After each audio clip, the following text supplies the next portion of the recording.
Hey guys, tonight we begin with a tale of survival, grit, and just enough goat smell to keep things interesting. We're diving into how medieval peasants, mud-covered, half-frozen, remarkably stubborn, managed not to become human icicles every winter. Before we sink into the straw and soot of medieval life, take a second to like this video and subscribe, unless you prefer your content with fewer fleas. And tell me in the comments, where are you tuning in from? And is it colder than a 14th century turnip cellar where you are? I love hearing how far this sleepy little history club reaches. Alright, dim the lights, maybe turn on a fan for that cosy background hum, and let's step into the icy past together. You arrive without a name, not because you don't have one, but because the world doesn't care to remember it. No one's writing it down. No one's carving it into wood, let alone stone. You're not born into history. You're born into dirt, into wind, into the kind of cold that teaches your lungs to whisper instead of breathe. You are a medieval peasant. No noble title. No coat of arms. No boots that match. You live because someone has to. You serve because the system demands it. And when winter rolls in like an invading army, you don't resist. You brace. You layer.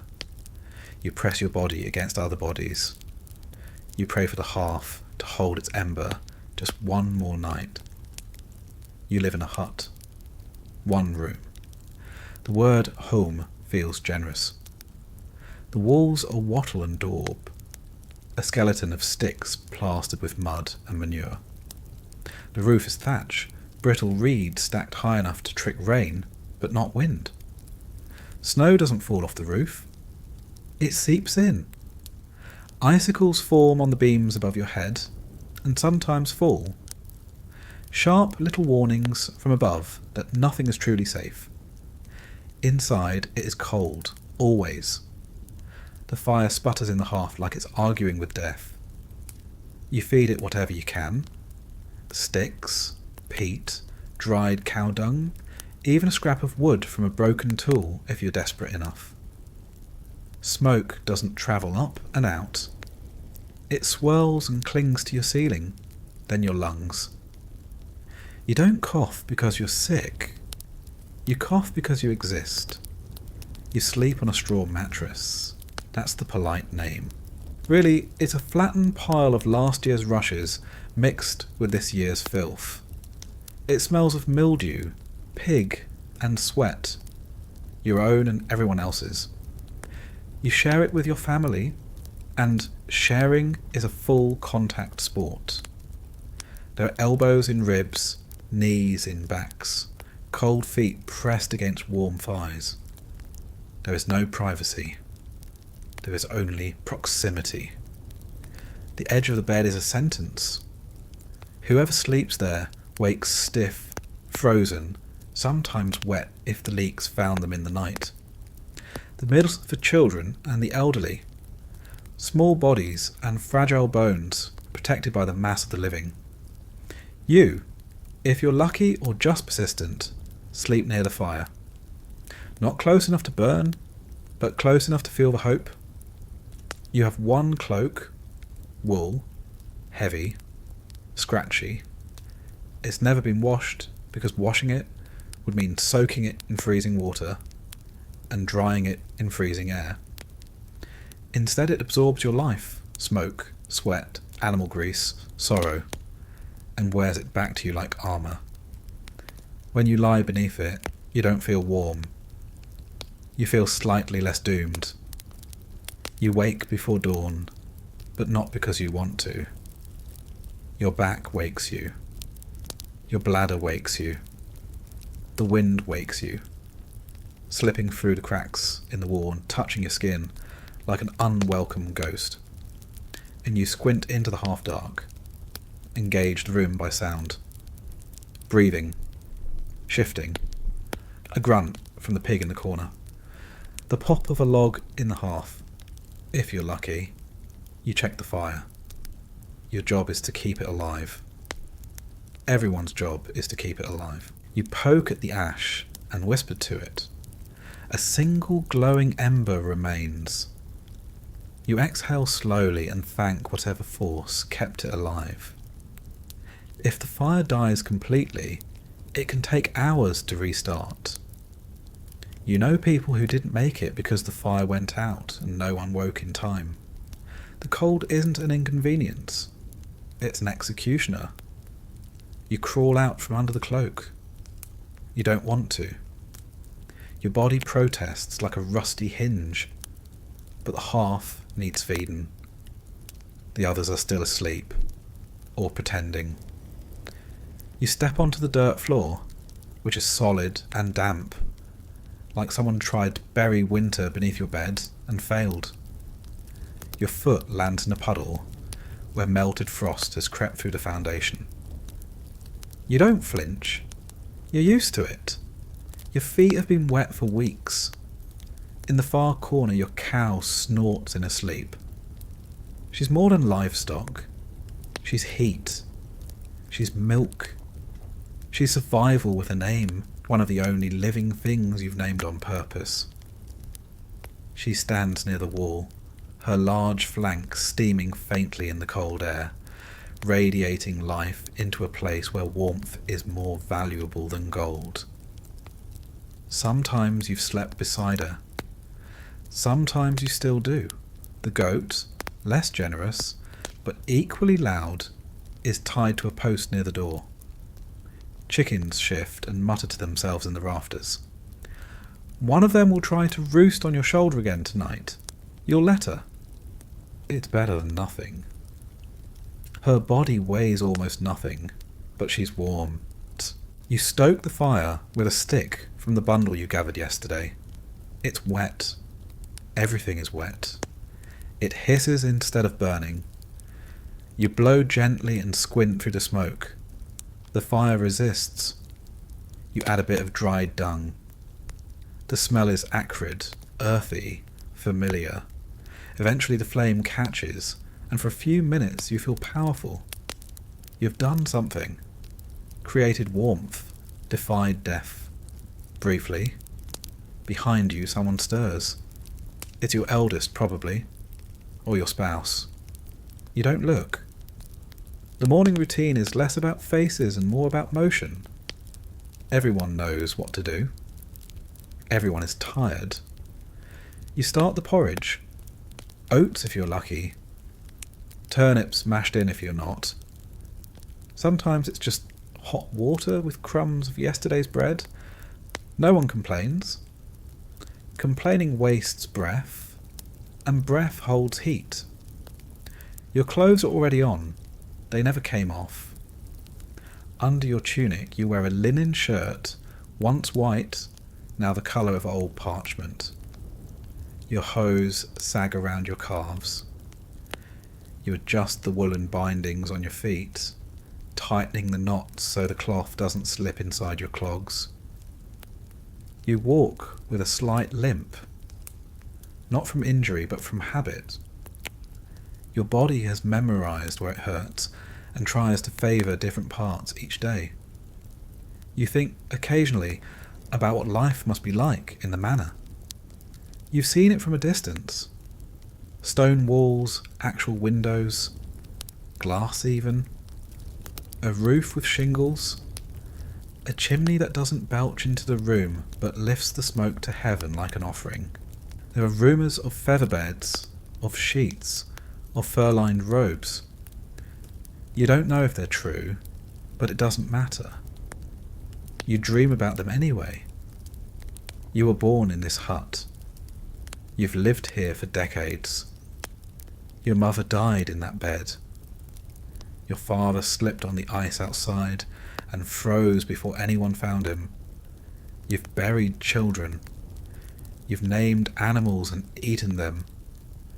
You've stood in the corner of this room during storms and prayed not for mercy, but for the roof to hold. Once, when you were young, the thatch collapsed during a snowstorm. It fell in like a beast had jumped on it. You were trapped under it, cold and blind, for what felt like hours. When you were dug out, you couldn't speak. Not because of injury, because the cold had numbed your tongue. You didn't warm up for 3 days. Your breath turned to mist long after the sun returned. You still wake up sometimes thinking the roof is coming down. The others begin to stir now. Bodies emerge from the shared pile of cloaks and hay, blinking in the dim firelight. Children cry softly, not out of pain, but confusion. The morning is always a shock. There's no sunrise to ease you in. Just a shift from black to grey. Someone relieves themselves in the corner. There's a bucket, it's frozen over. You bang the ice with a stick. Everyone groans. That's the sound of winter. Not the wind or the wolves. Just groaning. You eat quickly. The porridge sticks to your teeth and warms your belly for a few minutes. You savour it. You pretend it's stew. You pretend it's enough. Outside, a bell rings, the manor bell. It's the closest thing you have to a clock. It doesn't tell you the time. It tells you who you belong to. You step outside. The cold doesn't hit you. It consumes you. There is no dramatic gust. No theatrical howl. Just a silent, oppressive stillness that tightens around your skin like a shroud. The air is dry and sharp, the kind that makes your nostrils stick together, and your breath feel like a betrayal. You wrap your cloak tighter, but it doesn't help. The cold comes from every direction. Beneath your feet, above your head, inside your sleeves. It is total frost. Crusts the edge of the thatch, growing like mould from the night. The path outside is lined with footsteps, each one a memory of someone who passed earlier. None of them go far. In winter, even errands have limits. The village is silent, except for the soft sounds of survival. Someone chopping wood, someone coughing, someone calling a name that doesn't carry far because frozen air swallows sound like a greedy god. You nod to your neighbour as he passes, shoulders hunched, axe over one shoulder. He's wrapped in 2 tunics and a sheepskin that still smells of the animal. He's missing 2 fingers. Frostbite happened years ago. You know this because you were there when they turned black. You remember the way he cried? Not from pain. He said it didn't hurt. Just from knowing they were gone. In winter, bodies betray you slowly. You look up the hill to the manor house. You always do. It sits like a smug crown on the village's brow. The stone walls look warm from here, though you know they're probably cold too. But they have braziers, chimneys, fires that don't need coaxing, fires that last all night. You've heard rumours that the steward keeps warm bricks wrapped in cloth near his bed. You can't imagine having enough heat to wrap it up and save it for later. The snow crunches beneath your clogs. Each step is a negotiation between pain and purpose. You walk past the chapel. The priest is lighting a candle inside, mumbling prayers in Latin. You don't understand the words, but you bow your head anyway. Cold doesn't care about faith, but you do. You have to. You visit the woodpile to grab more kindling. The branches are frozen together. You wrestle one loose, feel the bark rip from your palm. Blood wells up. It stings for a moment, then goes numb. You wrap your hand in the hem of your tunic and keep working. You don't have time for wounds. Infection is a spring problem. Back home, you feed the fire and try to dry your sleeves. Steam rises from your arms. You hold them over the hearth like offerings. The room smells of damp wool and smoke. It always smells like this. You'd miss it if it changed. Your children are awake now. Their hair is matted. Their faces are hollow. They speak in half-formed words and tired jokes. You love them fiercely, more than warmth, more than food. You'd give them your spot by the fire. You often do. But sometimes, late at night, you keep it. Just for a little while. Just to remember what it feels like to be a person. Your spouse is already preparing for the day's labour. The tools are leaning near the door. A hoe, a basket, a frayed rope. Nothing is sharp. Everything is worn, like all of you, but you make do. You sit together for a moment, the kind that feels stolen. You don't speak. You don't have to. You've shared so many winters that words would only get in the way. You pass the bread. You share the fire. You breathe. You think back to the first winter you remember clearly. You were young, maybe 5 or 6. There was a blizzard. The snow came up to the windows, back when there were windows. You remember your father holding the door closed with his back, while the wind screamed to be let in. You remember the way your mother wept over the fire when it finally caught again. You thought she was praying. Maybe she was. That was the winter you learned to be still, to sit, not move too much, to conserve heat like it was money. You learned to sleep with your arms tucked close, your breath drawn through your nose. Mouth breathing in winter was dangerous. The cold could slip down your throat and steal your voice, then your lungs. You learned that silence could be holy. Now, decades later, you still sleep the same way. Tight, curled, strategic. You share your heat the way others share stories, sparingly, carefully. Outside, the sky begins to change. Not blue, never blue, just a lighter grey. You listen to the sounds of the day beginning, the bleating of a sheep, the creak of a cart, the moan of wind trying to claw its way back into the hut. Someone knocks on the door. It's your cousin. He's checking to see if your fire lived. You show him the flames, and he nods like you've presented a miracle. He asks if you've heard from old Ralph. No one has. That's not good. Someone will go check. Later, when it warms. You take a piece of bread from the cupboard. It's hard. You soak it in the porridge. Your teeth aren't what they used to be. You take a moment to rub your hands. They're cracked. Black around the nails. The skin has split in several places. You wrap them in rags and keep going. There's work to be done. There's always work. That's the deal with winter. You don't stop. You don't rest. If you stop, the cold wins. If you stop, you become part of the silence. But for now, you are not silent. You are breathing. You are speaking in grunts and coughs and shared glances.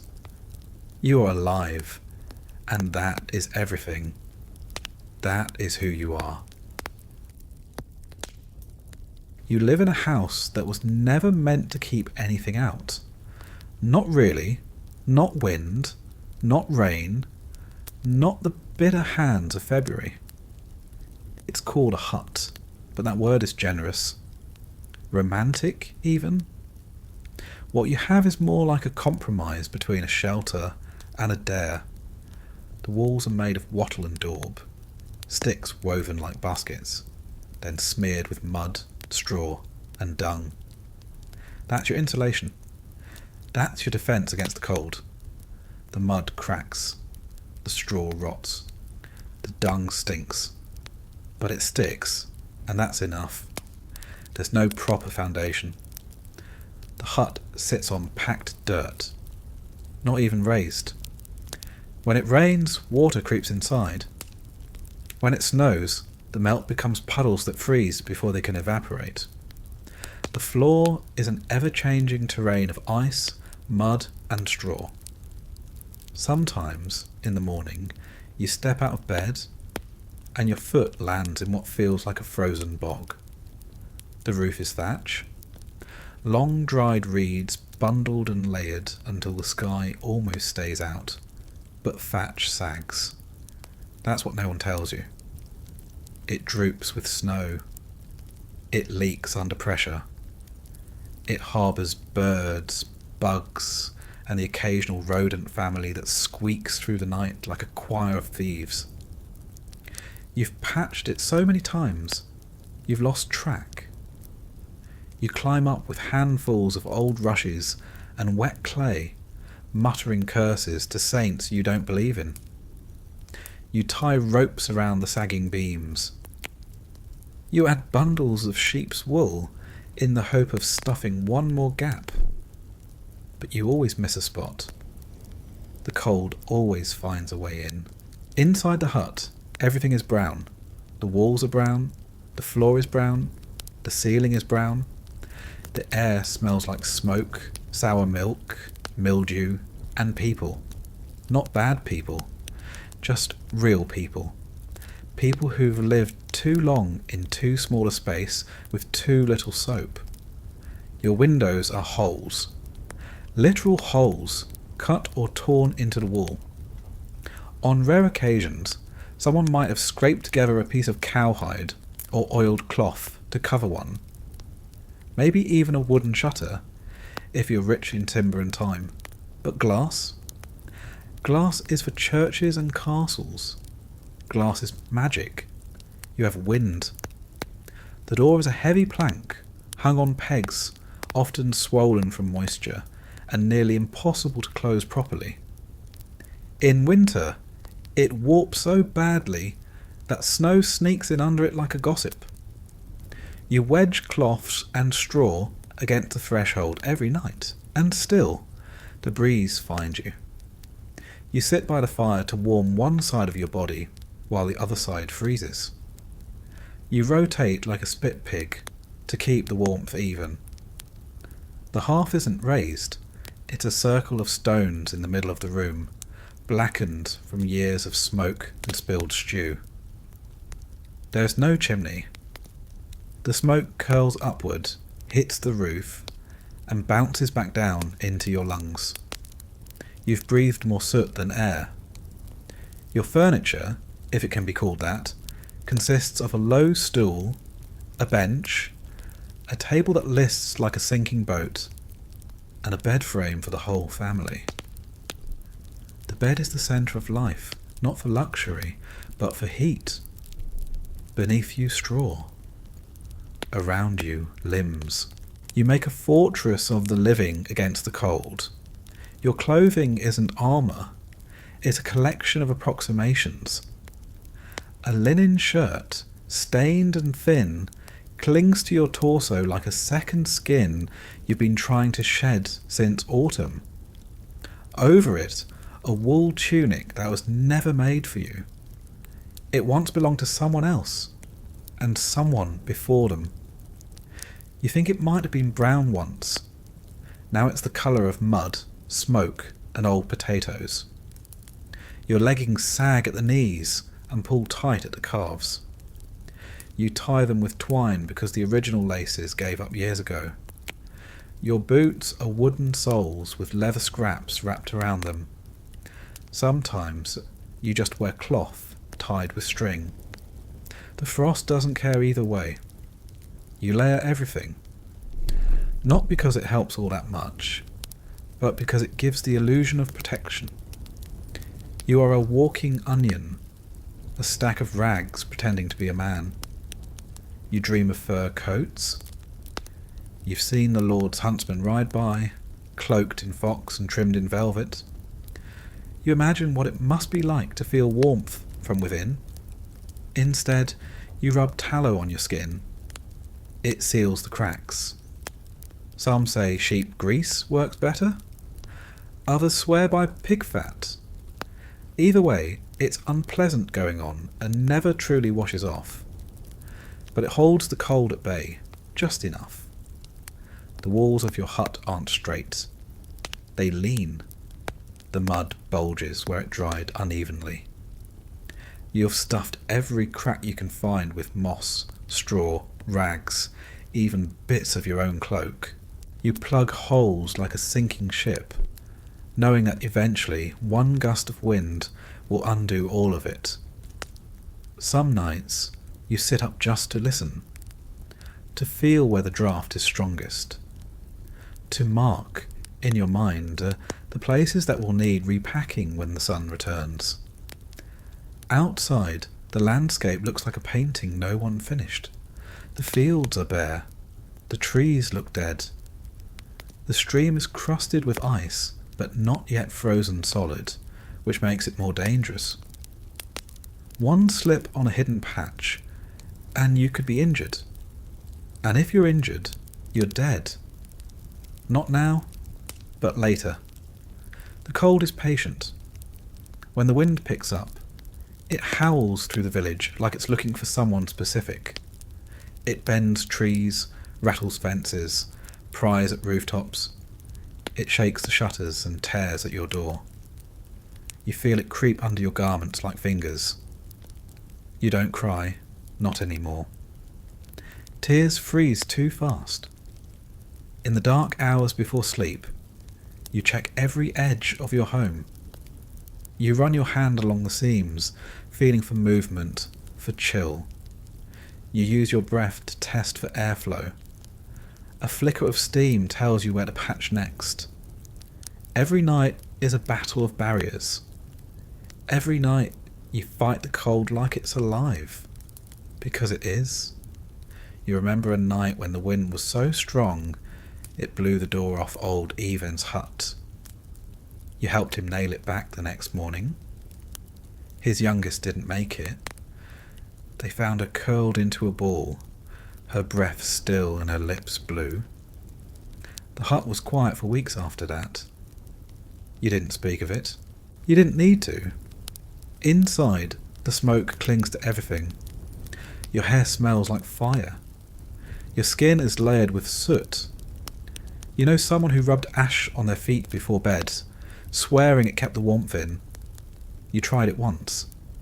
It didn't help, but you do it anyway now. It's a ritual, a defiance, a superstition passed down like an heirloom. You know every squeak of the beams above your head. You know how the wall flexes when the wind hits it just right. You know the exact sound of a squirrel falling through the thatch. You know the difference between the cold that sneaks and the cold that attacks. Sometimes you joke that your house is alive. A creaking, groaning, coughing old beast that you have to feed with mud and fire. But the truth is darker. Your house is dying. Slowly. A little more every day. And you have to keep it alive long enough to carry you through the season. At night, the cold presses in like a second roof. The kind that settles on your chest and doesn't move. It finds the parts of your body you forgot to cover. It learns your shape. It becomes your bedfellow. You pile into bed with everyone. Not because it's comfortable, it isn't. But because heat is a communal privilege. You lie shoulder to shoulder, knee to back, foot to stomach. Sometimes you don't even know whose limbs you're touching. You don't ask. The more bodies, the better. It's less about family and more about thermal mass. The baby sleeps between you and the hearth. Your eldest is curled near the pig, snoring softly. Someone sneezes. Someone mutters in sleep. Someone sits up and adjusts the thatch plug you stuffed into the wall crack earlier. You think you hear the wind laugh. You all share the same blanket. It used to be 3 different cloaks, stitched together with thread pulled from unravelling hems. You repaired it yourself one night by firelight. It doesn't look like much, but it's the reason no one froze to death last winter. Sometimes the walls groan. Sometimes they shift. You once woke to a beam snapping in the roof and falling into the hearth. The fire sputtered. Embers danced. You threw yourself on it before the whole house could go. You still have the scar. When the fire fades, the cold returns. Not gradually, it rushes in. The moment the last log cracks, the moment the last glow dims, it's like a hole opens in the air, and everything warm gets sucked out. Your breath becomes smoke again. You feel it in your teeth. You pull the blanket tighter. It's never enough. So you count. You count the patches in the ceiling, the stones in the hearth, the breaths until morning. You tell yourself you'll wake up, that you'll feel the sun on your face, even if it's pale and useless. But part of you knows the truth. This house doesn't keep the cold out. It just slows it down. Still you patch, you seal, you stuff rags into the cracks. You rebuild the same broken wall every year, because this house is the only thing between you and the freeze. And for all its failures, it's still standing. You once saw a bird frozen mid-flight. Not really flying, just caught in the branches outside the chapel. Its wings outstretched, icicles on its feathers. You stared at it for too long. The priest had to nudge you back inside. He told you to pray for the poor. You didn't tell him that you were the poor. You think about that bird a lot. How it looked like it was flying, even in death. You sometimes wonder if that's what you look like, alive, but barely, moving, but frozen, and yet you go on. You don't freeze to death. Not today, not yet.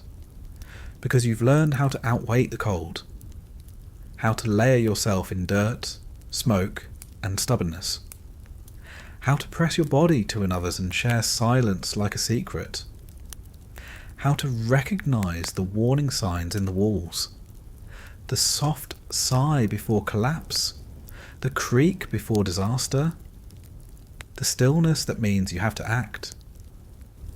You've made this hovel a home not because it loves you, but because you've forced it to. With every clump of moss, every dab of grease, every muttered curse as you repack the doorframe with straw. This is your rebellion. You're not supposed to survive this, and yet the hut groans. You pull the cloak tighter.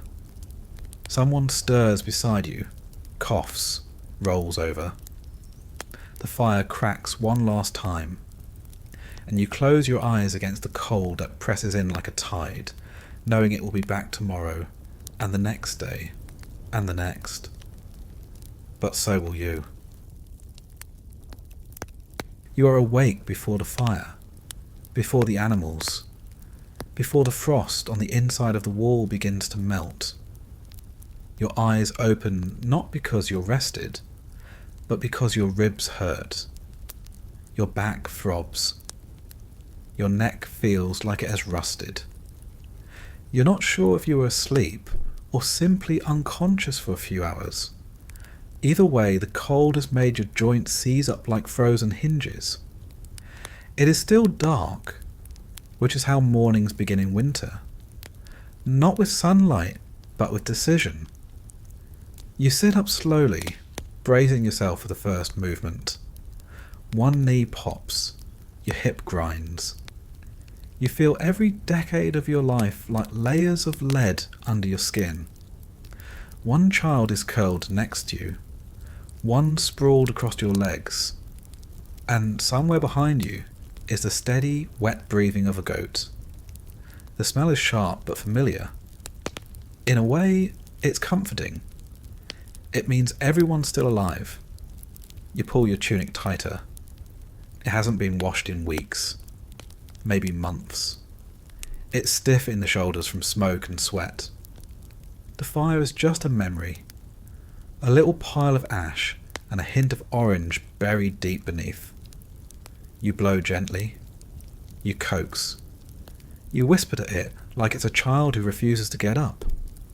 Eventually the ember catches. A faint flicker. Then another. You add a handful of dry reeds and a prayer. As you tend the fire, someone else stirs.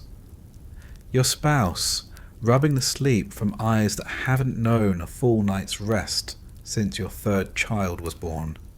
No words, just movement. Coordination without conversation. They start breakfast. You continue building the fire. It's a rhythm older than memory.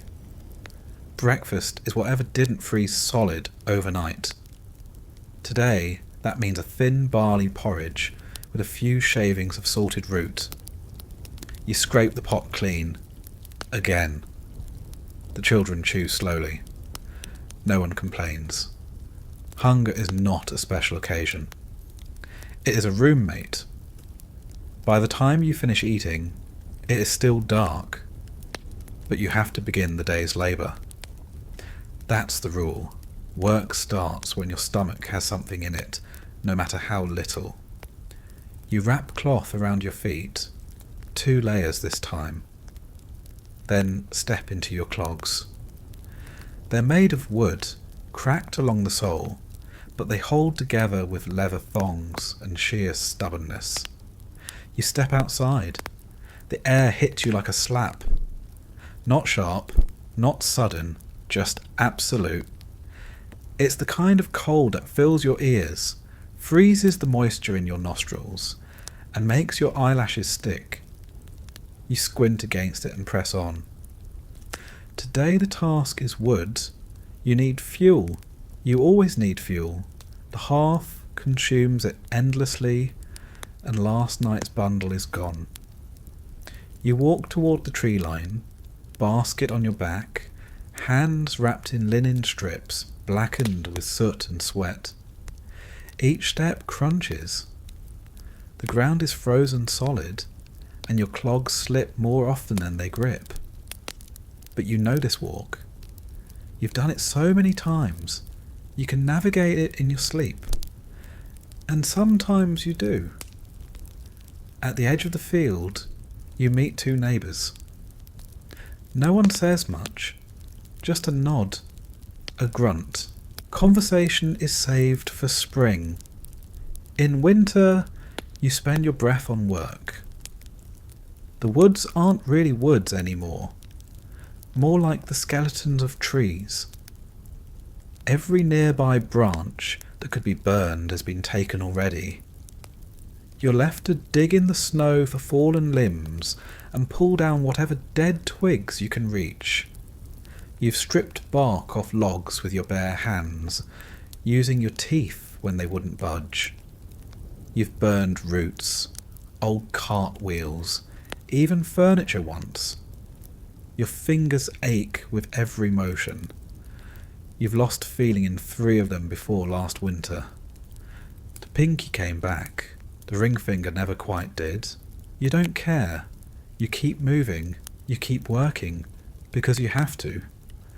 By midday, or what passes for midday, when the sun barely shows itself, you have enough wood to fill half the basket.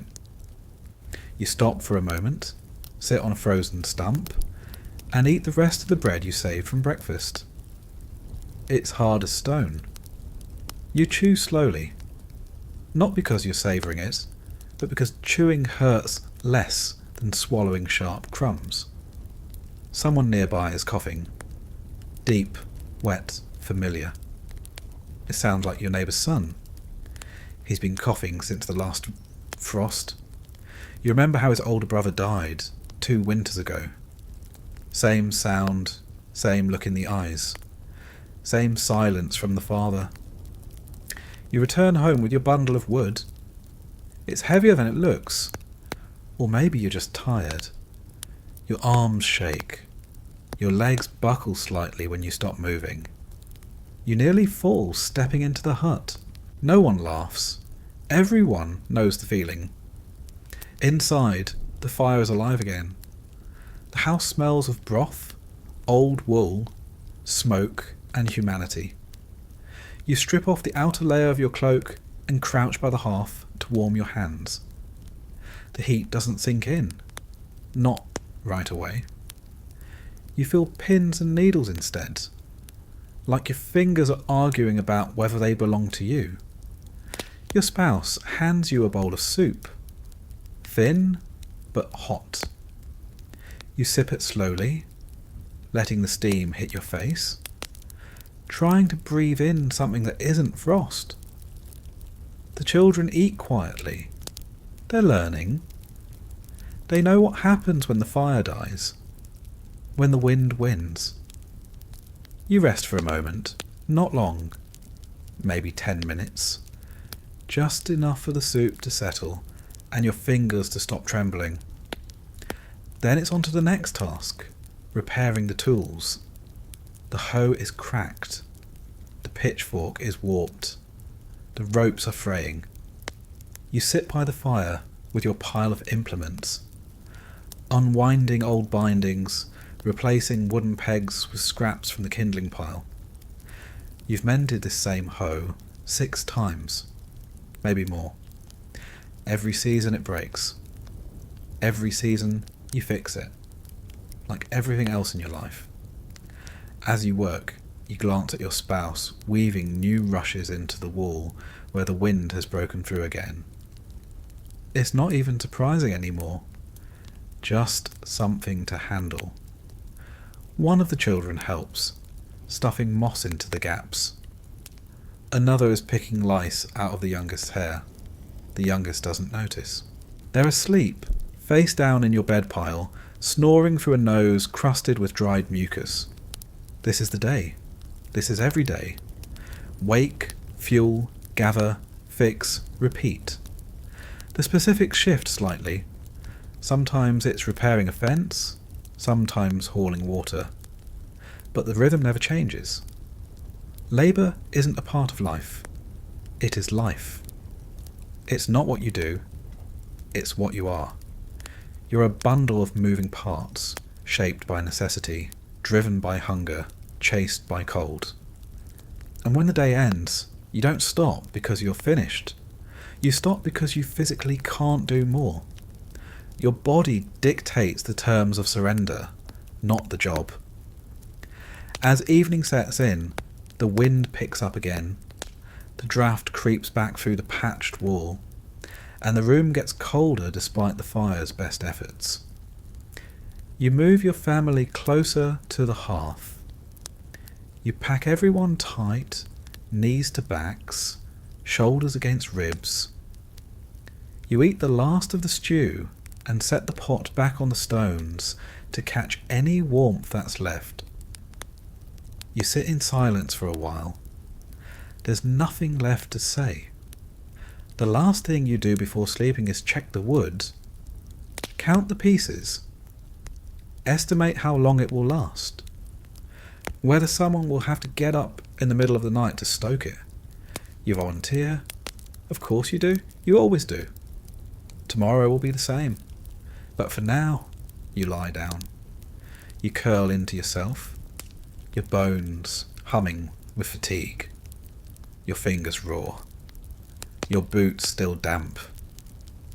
And before your eyes close, you whisper one last thing to yourself. Still here, still alive. You wake in the dark. Again. The same position, same soreness, same frigid breath escaping your lips like steam off a dying pot. The fire lasted the night, barely. A stub of orange glows in the hearth. You thank it quietly. You thank yourself more. It's your job to keep the flame alive, and you've done it. Again. That's no small thing. You sit up and immediately regret it. Your neck has stiffened into one position. You roll your shoulder, stretch your arms. One knee doesn't want to bend, so you talk to it. Out loud. Just a few soft curses to let it know you're paying attention. You're not the first to wake. Your spouse is already up, hunched over the pot, stirring the morning porridge. Their hands are red with cold, cracked at the knuckles. They shift from foot to foot to stay warm. You don't speak. No one does yet. The day has to build towards speech, like a pot must warm before it boils. You check the woodpile. 3 good sticks, 2 damp ones, 1 scrap of bark. Enough for breakfast and perhaps midday. You'll have to go out again. Your shoulders droop just slightly. You stretch again, then wrap your wool cloak around your body like armour, and begin again. The first task is water. You need it for the animals, for the meal, for washing out the worst of yesterday's grime. The stream is a walkaway down a slope that has turned to a treacherous crust of ice and ruts. You carry a bucket in each hand, made from old barrel halves sealed with resin and patched with hope. Your feet slide as you descend the path. You grip a stick for balance. One wrong move and your ankle's gone, and with it your winter survival odds. You concentrate on every step, every patch of frost. Your breath rises in steady clouds. Your eyes water with the wind. You hear your own heartbeat in your ears. The stream isn't frozen solid, but it's close. The top layer is glassy, brittle. You break it with a rock. A crack spreads like a spider web. You dip one bucket, then the other. The water is so cold it feels warm for the first second. Then it stings like it wants revenge. You carry the buckets back, arms shaking by the halfway point. Your spine bends. You shift the weight to one hip, then the other. You have to stop and set them down. Twice? Maybe 3 times.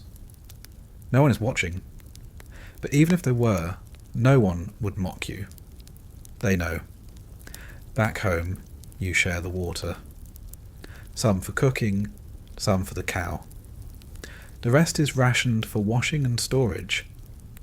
You wipe the sweat from your forehead with a sleeve. The sweat has already cooled, and now you're colder than before.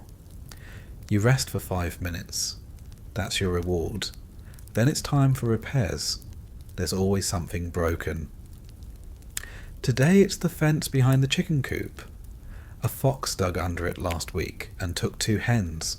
You've reinforced it once already, but the ground shifts, the wood swells, and the wind works its fingers into every weakness.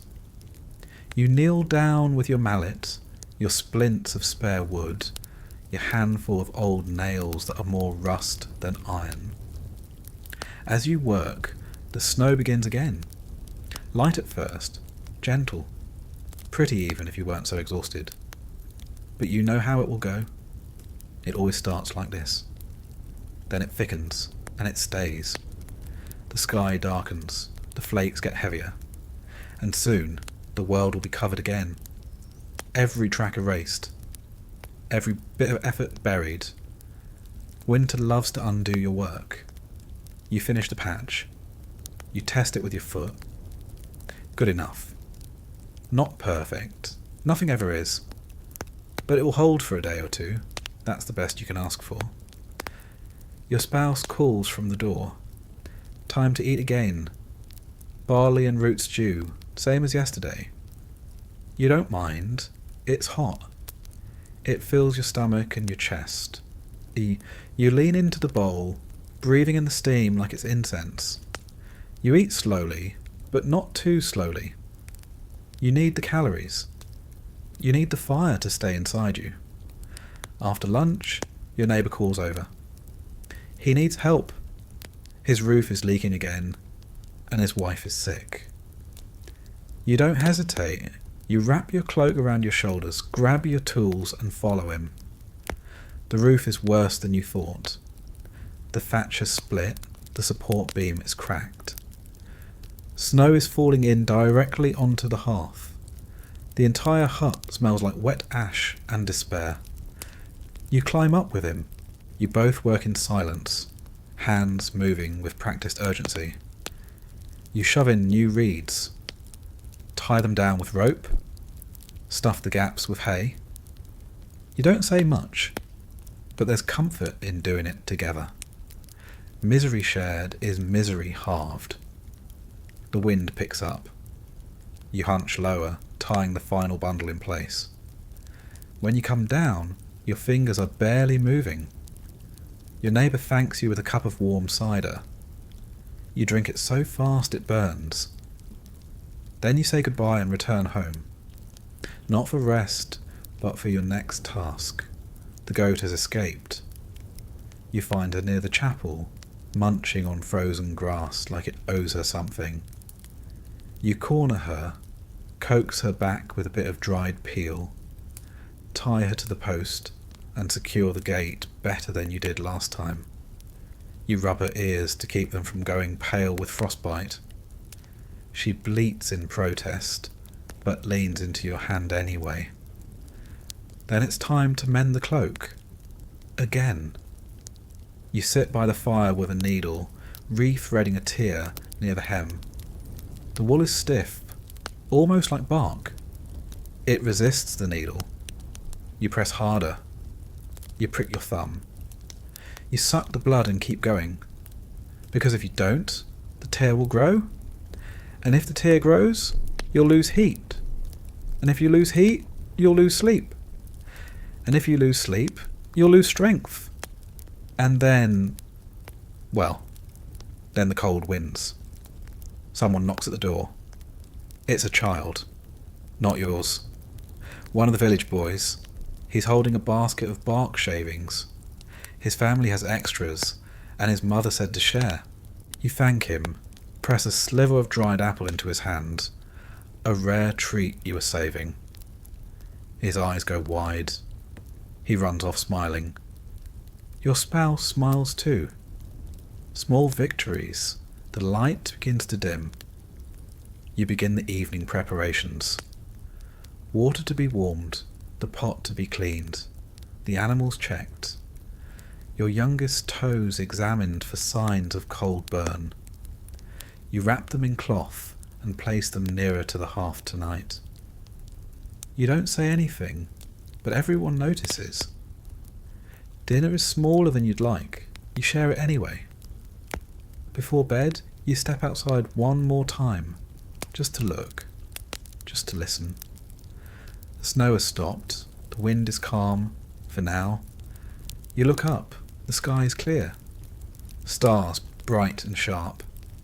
You can almost feel their cold light on your skin. You breathe in, hold it, let it out slow. You survived another day. You go back inside, bank the fire, press your body into the family knot, and close your eyes. Tomorrow will come with more work, but for now, you have rest. The morning begins again, like it always does. Not with sun, not with song, but with soreness. You wake in stages. First your breath, sharp in your throat, then your legs, stiff and reluctant. Then your awareness of weight, blankets, limbs, responsibilities. Cold, more than anything, brings clarity. It wakes up your bones before your thoughts. Your shoulder aches where you slept on the hard edge of a firewood knot. Your arm is pinned under someone else's ribs. You ease it out gently, so you don't disturb the fragile warmth you all built together overnight. There is no luxury in being the first one up, but there is necessity. And so you do it. You kneel at the hearth and check the fire. Alive, but fading. A few red eyes buried under ash. You smile, barely, and feed it the driest of your remaining wood. The fire sighs and grows. You sit back on your heels, flex your hands, and watch the flames rise. They are small, but they are yours. As the hut begins to stir, the work starts again. First, breakfast, oats again, thicker this time, salted just enough to taste like something. You let the children eat first. They don't ask for more. They know not to. The day's labour begins before you leave the door. Your spouse hands you the list. Not on paper, of course, just in memory. Fix the pail. Chop more wood. Check the old woman's roof. Bring back water. Restring the chicken pen. Stitch the leather. Patch the shoe. Tend the blister. Stir the lye. It's all in the eyes, in the gestures. No one says it all at once. They don't need to. You begin with the axe. It's dull again. The edge bends at the tip. You walk to the stone, sit down, and begin sharpening. The rhythm calms you. Back and forth. Pressure. Pull. Turn. Test. Repeat. The sound is satisfying. A soft scrape. Something controlled. In a world ruled by weather and lords and luck, it feels good to make something sharper. Once it's honed, you carry it to the chopping stump outside. You split wood until your hands blister over old blisters. The wood is frozen, hard as stone, and cracks unevenly. Each log fights you. You swing anyway, not because you want to, because you must. Halfway through the pile, you pause, wipe your brow, shake your arm. The youngest comes out to watch. They ask to try. You hesitate, then let them. You guide their hands. The axe is too big, the swing too weak. But they feel proud. They hand it back with a grin. You ruffle their hair, then get back to it. Later, you carry the firewood inside and stack it near the hearth. The warmth that will come from it won't reach you for hours, but you already feel a little better knowing it's there. Next, you carry the broken pail to your bench. The metal band is loose. The wood is split. You take out your tools, such as they are, and begin to work. You strip the band, tighten the staves with pitch and cloth, then nail the band back down. It won't last forever. Maybe not even long. But it will hold water again.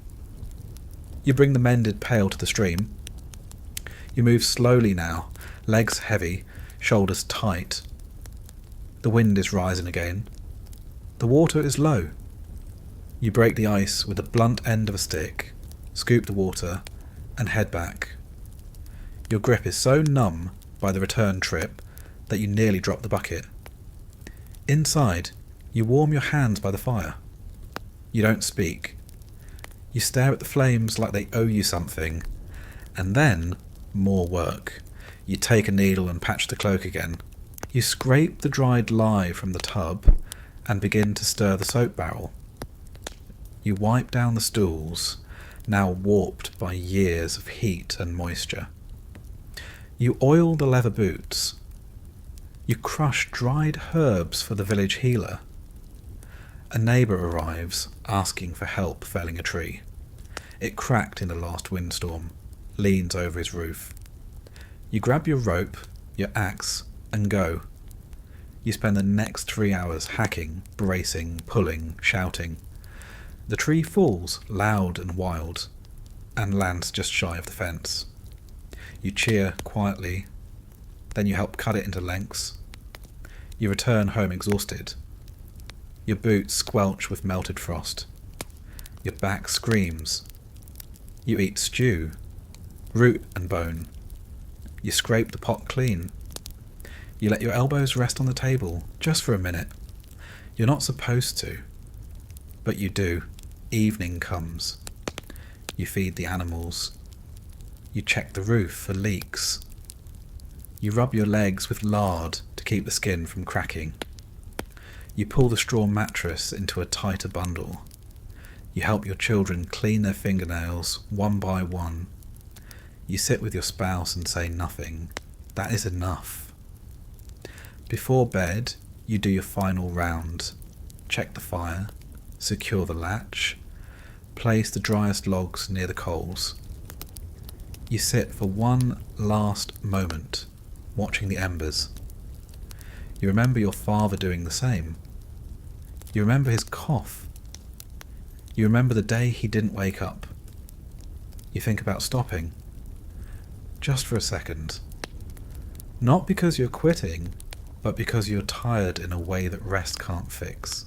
A deep tissue exhaustion, something spiritual. You long for spring, for green, for one day without labour.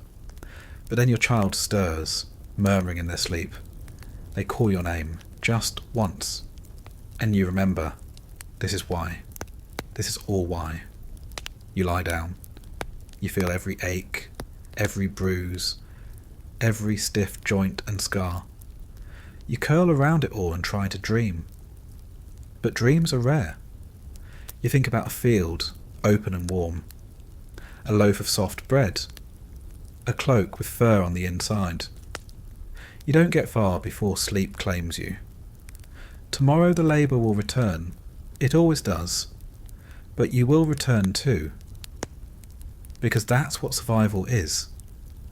Not winning. Not thriving. Just returning. Again and again. Your world is organised with ruthless clarity. You are a medieval peasant, and there is no confusion about where you stand in the great chain of being, very, very low. You are born into it, and you will die in it. It is stitched into your clothes, scrawled invisibly across your forehead, and reinforced every day you draw breath. The hierarchy isn't something you talk about. It is something you feel. It lives in how long you wait, how far you stand, how deeply you bow. It lives in your spine, which never quite straightens when speaking to someone with cleaner hands. The Lord is everything, even when he's not around. Especially when he's not around. His absence is a presence. His name is spoken with caution, even when he's in another county. You refer to him as my Lord, even when muttering under your breath. You might hate him. In fact, you almost certainly do. But you know better than to forget your place. His house is stone. Yours is mud and straw. His boots have buckles. Yours are cloth-wrapped clogs. He owns land, not just yours, but land in every direction your eye can see, and many you cannot. You do not own even the patch of soil your turnips grow in. You do not own your cottage. You do not own your cow. You owe rent on all of it, rent in the form of grain, labour, deference. Once a week, you report to the steward, the Lord's man. His job is to manage everything, which mostly means managing you. He is sharp-eyed and smells faintly of tallow and leather. His cloak is wool, lined. His belt has a dagger and a pouch that clinks when he walks. Yours holds a spoon and a bit of string. When you speak to him, your cap is in your hands, your eyes on the ground. You answer only what's asked. You speak plainly, softly. You nod more than you talk. If he scowls, you flinch. If he frowns, you worry. If he laughs, you pretend it was funny. He does not touch you, but he could. He could have you beaten for theft, for laziness, for insolence, for failing to repair a fence on time. He wouldn't even need permission. His word is permission. You've seen what happens when someone forgets their place. A boy, maybe 16, raised his voice during a dispute about chickens. The steward took his arm and broke it on the edge of the millstone, said it was a lesson. No one asked what the lesson was. There are layers to this world like soil. At the top, the nobility, lords, barons, knights, some distant, some local, Their robes sweep through chapel aisles and brush past your calloused feet without ever noticing them. You do not speak to them directly unless you're spoken to. You do not look them in the eye. You might see one once a year, riding past on a horse that costs more than your cottage. Below them, the manor officials, the steward, the bailiff, the reeve, each with just enough power to make your life harder. They aren't noble, but they might as well be. They wear gloves. Their wives wear shoes indoors. Their hands are soft, which means they don't work the land, which means they're better than you. Then there are the tradesmen, the miller, the blacksmith, the carpenter. These men have skill, tools, apprentices. They own things. Their daughters have ribbons. Their sons have shoes. You respect them because you must. Because they might lend you something, or fix something, or tell someone something. You don't cross them. Then finally there's you, the villain, the cotter, the bonded labourer. And you live at the edge of everything. The village, the system, the feast. You are expected to be thankful for the scraps, and silent about the unfairness. The hierarchy shows up in strange places. The church, for example. Everyone is equal before God, they say, but not really. Not when the Lord's family has a private pew, while you kneel in the back behind the column. Not when the priest blesses their bread with Latin, and your bread with a glance. Not when the alms go to people who already have goats. Still, you go to Mass. You kneel. You bow your head. You give your coin, or your grain, and hope the saints are better listeners than the steward. The market is another theatre of status. You can't afford most of what's sold there, but you go anyway. Just to see it. The fabric you'll never wear. The spices you'll never taste. The shoes lined with fur. The salted fish that glisten on wooden trays. The merchants don't speak to you unless you're buying. They talk over you, around you, through you. You are scenery to them. If you haggle too hard, they call the bailiff. If you don't haggle at all, they cheat you. There is no winning, just surviving. And yet, you work harder than any of them. You rise earlier. You go to bed later. You know the seasons like a second language. You can smell a rainstorm. You can feel frost coming in your bones. You can dig, sow, chop, patch, lift, stack, herd. You're a craftsman of necessity, a master of misery. But no one claps for you. No one bows to you. No one notices when you are gone. You remember when old Merwin died last winter, frozen asleep. They buried her in a shallow grave behind the chapel.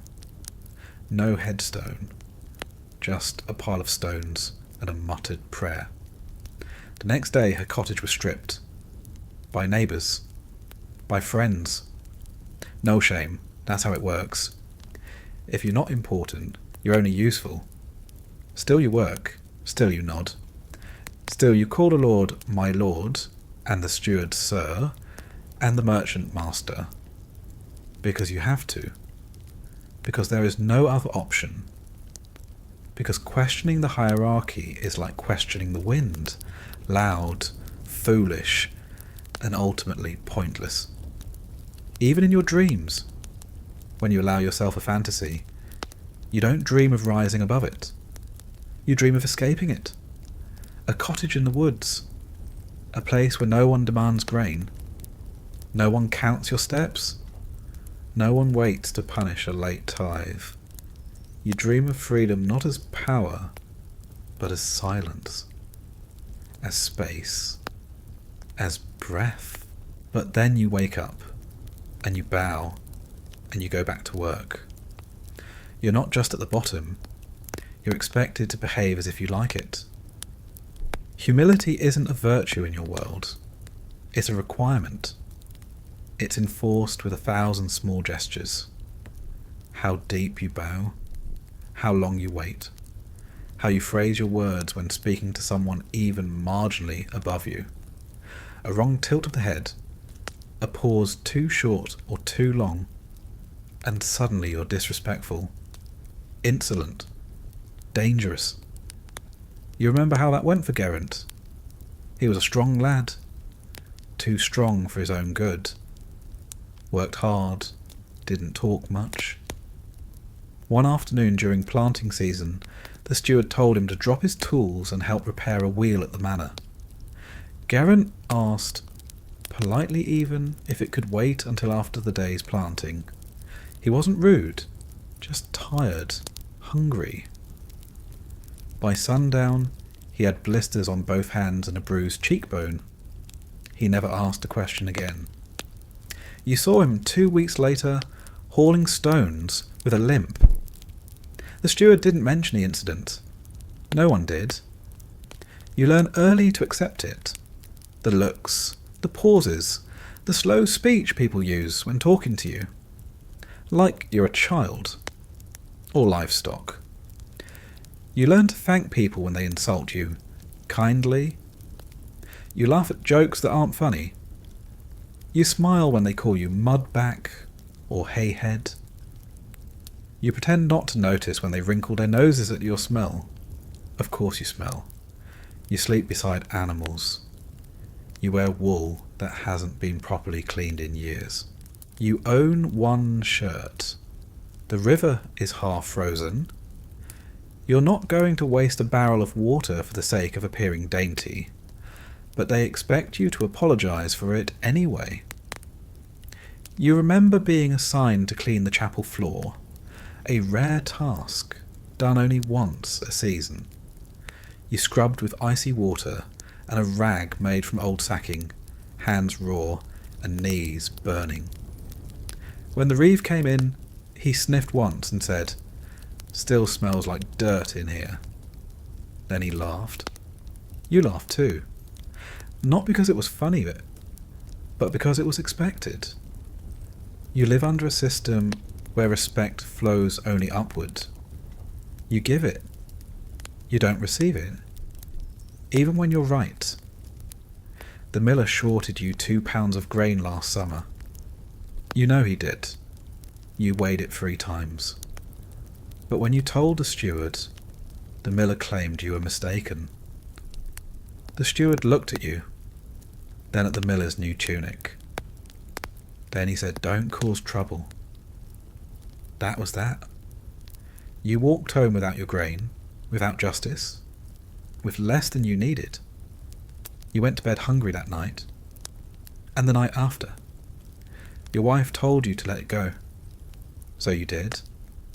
Everyone has a story like that. A time when the system flexed and you bent. Sometimes you break. More often, you just add it to the pile. Another wound, buried deep, disguised as patience. The humiliation isn't always loud. It's not always public. Often, it's slow and quiet. 1,000 tiny surrenders. You offer the best part of the bread to someone better off, even if it means you go without. You get up from the bench when a tradesman arrives, even if you were there first. You don't speak at the table unless asked. You apologise for being in the way, even when you're standing still. Once, a noble woman passed through the village. She didn't speak to you. She didn't see you. But her horse kicked up mud, and it landed on your tunic. She laughed. You smiled. You still wear the stain. Children learn it young. Your own son stood when the reeve entered the room, even though he'd been sick all week. He swayed on his feet and nearly vomited, but he stood. You didn't tell him to, he just knew. Instinct, reflex, training. Even weddings and festivals carry reminders of status. You may dance, but not with the daughter of the smith. You may sing, but not louder than the steward's cousin. You may drink, but not too much. You may laugh, but only if everyone else already is. Your clothes tell your status before you open your mouth. Rough spun wool, patched linen, bare legs in summer.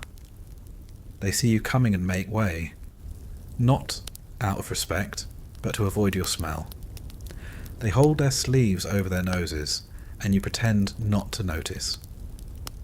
The idea of changing your lot is not just unrealistic, it's offensive, dangerous. Ambition is for lords and merchants, not you. You remember when a young man tried to leave, said he was going to the city, said he'd work for a mason, learn a trade, get paid, wear shoes every day. He made it one county over before a sheriff's man caught him. He was returned to the village with his head shaved and his ankles chained. "Run again," the steward said, "and we'll bury what's left of you under the gate." He didn't run again. He didn't do much of anything again. You sometimes wonder what would happen if you did. If you walked into the manor and demanded fair rent, fair tithes, fair judgment. You imagine the moment, your words clear, your voice steady. You speak truth. You speak justice. And then you imagine the consequences. You don't go further than that. It's easier to focus on the day, the ditch that needs clearing, the cow that needs tending, the wood pile that needs restocking, the fire that must not go out. Your humiliation is not just something you feel, it's something you're told to be grateful for. The church preaches that your place is God's will. The Lord claims its birthright. The reeve says it's custom. The merchant says it's luck. But all of them agree you are where you are because that's how it's meant to be. Even the seasons seem complicit. Winter favours the manor house. The snow piles deeper around your door. The cold winds slice faster through your walls. The frost eats your roots, your fingers, your roof. The hierarchy never sleeps. It doesn't need to, because it has already made a home inside your head, and every time you bow, every time you thank someone for a kindness you didn't ask for, every time you smile through a punishment, it grows. You've learned that your life doesn't belong entirely to you. Not your time. Not your land. Not even your body, if it comes to that. You belong to a system that doesn't need to shout to keep you in place. It just has to continue. That's all it ever does. Continue. The humiliations don't always come from above. They come from beside you, behind you, inside you. Other peasants enforce the rules too. Your neighbours watch, they report, they whisper, they remember. You once borrowed a spade from Bryn without asking first. You returned it the same day, sharpened even. But he told the reeve anyway. Said it was presumptuous. The reeve made you apologise in front of the village. You said the words. You bowed your head. You were angrier about the bow than the words. There are unwritten rules. Everyone knows them. Don't interrupt the steward. Don't forget to greet the priest. Don't look at the blacksmith's daughter for too long. Don't argue with the man who owns more goats than you. Don't eat before the merchant has chosen his cut. Even when help is offered, it comes with a price. The miller once let you grind your grain early, in exchange for a favour. He didn't say what kind, just that he'd let you know. You haven't heard from him since, but you owe him. Everyone knows it. There's a man in the next village who lost his wife. She died in childbirth, and he couldn't afford the burial fee. The priest buried her anyway. 2 months later, the man was forced to build a fence around the rectory, by himself, through sleet, as payment. His hands bled through the frost. He didn't complain, he just worked. Then he thanked the priest. You've seen it in your children too. Your eldest lowers their head when passing the manor, not because you told them to, but because they've learned. Your middle child flinches when the bailiff walks by, even if he's smiling. And your youngest, barely old enough to count, once offered the best piece of bread to a passing stable boy just because he wore gloves. You didn't stop them. What would be the point? This system doesn't just sit on your shoulders. It nests inside your skull. You find yourself apologising before you've even done something wrong. You thank the steward for letting you keep what's already yours. You smile when the priest says poverty makes you holy. You nod when a man who's never worked a field tells you how to plant. Some of the rules are physical. A belt around your waist marks you as a labourer. A coloured ribbon means you're betrothed. A white cloth tied around your wife's head means she's married. But the most important marker of status is invisible: how you stand. Not just in posture, in presence. You know who has power by how they move, how slowly they speak, how they make you wait. Power doesn't rush, it doesn't explain. It makes you lean forward, strain to listen, and then it decides whether to answer. You've practiced those movements in private. How to stand taller, how to hold your chin, how to speak without shaking. But when you try it in public, it falls apart. The words stick, the gaze falters. Your body remembers its training. Bow, smile, obey. There are moments, rare ones, when someone breaks the pattern. Last spring, the tanner's wife, Briefer, shouted at the steward, loudly, in the middle of the road, said he'd taken too much meat for tax, called him a thief. Everyone froze. You stopped breathing? The steward looked her up and down. Then he walked away. Nothing happened for 2 days. Then the tanner was fined. He lost 2 hides. His son was sent to work the manor stables for free. As a gesture, Brita wasn't seen for a week. When she returned, she didn't shout anymore. No one mentioned it again. You think of that moment often. The flash of it. The power in her voice. The stillness of the village. The consequences. You wonder what it must feel like to speak like that. And survive. You never forget who's watching. Everyone is watching. And the steward, the bailiff, the priest, the neighbours, even your children, especially your children. They learn what you teach them. Not through words, but by watching your face when someone insults you. By listening to how you speak to the reeve. By noticing which path you take through the village. By the silence you keep. They see you step aside. They see you thank the merchant for nothing. They see you bow before you're told. They see you nod when you want to scream. And in doing so, they learn how to survive. The hardest part of all of this, harder than the work, harder than the cold, is pretending that it doesn't matter. That dignity is something you can eat. That a full belly is worth a hollow heart. You try not to care. But sometimes, in the dark, when everyone is sleeping and your face is pressed into the straw and your hands ache from gripping tools all day, you feel it. That deep, sharp burn. Not physical. Deeper. The knowledge that you are small. That the world has decided you are less.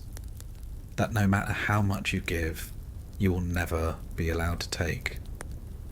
You wonder what your life would be like if the world were flipped. If lords tilled the soil and you sat in the manor, drinking warm cider and asking for more bread just to throw it to the dogs. You think about what you'd say, what you'd demand, but you don't dwell on it. Not for long. Because the fire is low again, and someone needs to check the door, and the wind is back. You don't rule the land, but you kneel on it. You kneel to plant, to pray, to scrub the chapel floor in penance. You kneel before the Lord. You kneel before the priest. You kneel because the world was not made for you to stand tall. In this world, belief isn't a choice. It's not something you decide on like a cloak or a tool. It wraps you before you're old enough to understand it. You believe not because you're devout, but because you're terrified not to. Because belief might be the only thing between you and damnation, or worse, meaninglessness. Your body may belong to the manor, but your soul belongs to the church. And they are watching both. You're told, from the time you can walk, that God sees everything, that his judgment never sleeps, that angels record your deeds and demons sharpen their knives with your name on them. You hear it from the pulpit, from your mother's whispers, from the bell that calls you to mass even when your feet are frozen and your stomach empty. You don't understand theology. You can't read. You've never seen a Bible, only heard its words translated and filtered through a man in a robe who speaks half in Latin and half in metaphor. But you understand consequence, that if your child dies unbaptized, their soul wanders forever. That if you skip confession, your crops might fail. That if you eat meat on a Friday, you've opened the gates of hell just a crack wider. And the church is not shy about reminding you. It owns the calendar. Every day is marked not just by task, but by holy obligation. There are feast days and fast days, saint days and solemnities. There are ember days, rogation days, holy days of obligation. Days when you are forbidden to work. Days when you are required to give. Days when you eat nothing. Days when you eat fish and pretend it's filling. You don't know why some days are holy and others aren't. You don't ask. The priest knows. That's his job. To interpret the invisible. He stands at the edge of the pulpit like a man guarding a mystery. And when he speaks, you listen. Not because he is kind, not because he is wise, but because he holds the keys to something you've never seen, but are certain exists. You have never met a heretic, but you've heard stories. Men and women who spoke out against the church, who questioned the sacraments, who refused to tithe or denied the saints. Some were beaten, some were cast out, a few were burned. You've seen the blackened stump outside the monastery gate. You don't ask what it used to be. Your faith is practical, functional. It helps you make sense of what can't be explained. Why did the baby die when he was healthy the day before? Because the mother skipped mass. Why did the fire jump from one hut to another, sparing only the butchers? Because he paid for a candle at the altar of St. Florian. Why does old Mern cough blood every winter? Because he once stole from the church garden. It's never just bad luck, it's divine will. And divine will is not to be argued with, only obeyed or survived. You keep relics in your home, a scrap of cloth said to have touched a saint, a bone chip blessed by a travelling friar, a little wooden cross nailed above the door. You light candles on feast days. You bury salt at the corners of the field. You avoid the crossroads at night. You whisper Ave Marias when the wind sounds too much like screaming. It's all belief. It's all defence. Because you don't know what causes illness. Not really. You've heard it's bad air, or punishment, or demons. You don't know what causes famine. You know you work hard. You know you do everything right. And still sometimes the wheat dies. The calf is born wrong. The snow comes too early. The sky breaks and no one can explain it. But the priest can, and so you believe him. He tells you God is testing you, that your suffering is redemptive, that heaven waits for the humble, that every ache is a ladder rung, so you bear it. You fast when you're already starving. You tithe when you barely have enough. You confess sins you barely understand. Envy, sloth, pride, words that feel too large for your small, muddy life. You kneel, you weep, you chant words in a language you can't pronounce. You drink watered wine and let the host dissolve on your tongue like a contract. And for a moment you feel lighter. Not forgiven, not exactly, but less noticed. Sometimes that's all you want. To not be noticed by a God who punishes attention. The priest is not a kind man. He's not cruel either. He's distant, as if holiness is a condition that makes warmth impossible. His hands are soft, and his words are sharp. He does not speak like a peasant. He speaks like someone who knows he will be remembered. He blesses your crops. He baptizes your children. He buries your dead. He also watches, listens, reports. The church is not only faith, it is power. You've seen it broker disputes, tax your grain, issue penance in days of unpaid labour. You've seen the priest tell the steward who has been gossiping, who might be stealing, who's been skipping prayers. The steward listens, because God's justice and lordly justice often walk hand in hand. You cannot read, but you know fear. And the scriptures, you're told, are full of it. Wrath, fire, judgment, apocalypse. You do not question them, not because you're obedient, because you're afraid not to be. You've seen the way your wife winces when she bleeds too long each month, afraid someone might call it a curse. You've seen how your neighbour's limp draws whispers of penance unpaid. You've watched a child be beaten for drawing a face in the frost on the chapel window. The church governs not just your actions, but your thoughts, what you dream of, what you joke about, what you wish for in the quiet hours before sleep. There is no corner of your mind untouched by doctrine. Even your joy is structured, dictated by feast days, approved songs, approved dances. You're allowed to laugh, to eat, to drink, but only at the right time, in the right way, under the right banners. Joy becomes obedience. And yet, despite the fear, despite the weight, your belief is not hollow. You feel it when the priest lifts the host and the candles catch the light just right. You feel it when you hold your child during their christening and the water is warm and clean. You feel it when you bury the dead and the hymn rises from a dozen cracked voices and becomes something almost beautiful. You believe because sometimes it's the only thing keeping you from breaking. You whisper prayers not just out of fear, but out of hope.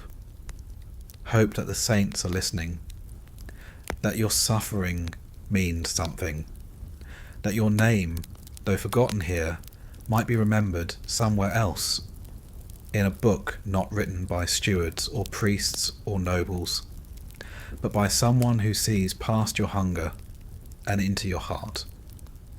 Faith is your only inheritance. You pass it to your children the way you pass down your tunic, your tools, your stories. You teach them to bow, to cross themselves, to speak softly near the chapel. You teach them which prayers go with which hurts. Stomach, tooth, fever, frostbite. You teach them to fear, and in that fear find structure. Because if there is no higher order, if the pain is random, if the hunger is chaos, if the cold is just cold, then what's left? So you kneel, you murmur thanks. You place a scrap of St. Cuthbert's robe under your child's mattress and hope it wards off the sickness spreading through the village. You fast, you pray, you obey, because obedience might not save your body, but it might save your soul. And that, in the long winter, is the only kind of warmth you can count on. Belief does not only live in the church, it lives in the walls of your home, in your fields, in your skin. It lives in the whisper you say before throwing salt over your shoulder, in the silence you keep when passing a twisted tree, in the sign of the cross you draw when your goat gives birth too early and the kid has no eyes. You are taught to fear hell, yes. But long before you knew what that was, you feared the woods at night. You feared the changelings, the witches, the breath that leaves a body without a priest nearby. You fear the wrong kind of silence, the wrong kind of shadow. You fear when the fire goes out and you hear something outside. Something too soft to be a man, but too loud to be the wind. These fears are not discussed in the church. The priest speaks of sin, not spirits. But that's fine. You know the two are related. You've seen it. Like when your cousin's baby was born with too many fingers, and then died before sundown. That family hadn't tithed properly. Everyone remembered. Or when the storm flattened your neighbour's barn, the morning after he skipped mass to finish shearing. The roof flew off like it had been thrown, or when someone heard the healer's apprentice muttering to herself in the woods. 3 hens laid no eggs the next week. A dog howled for 2 nights straight.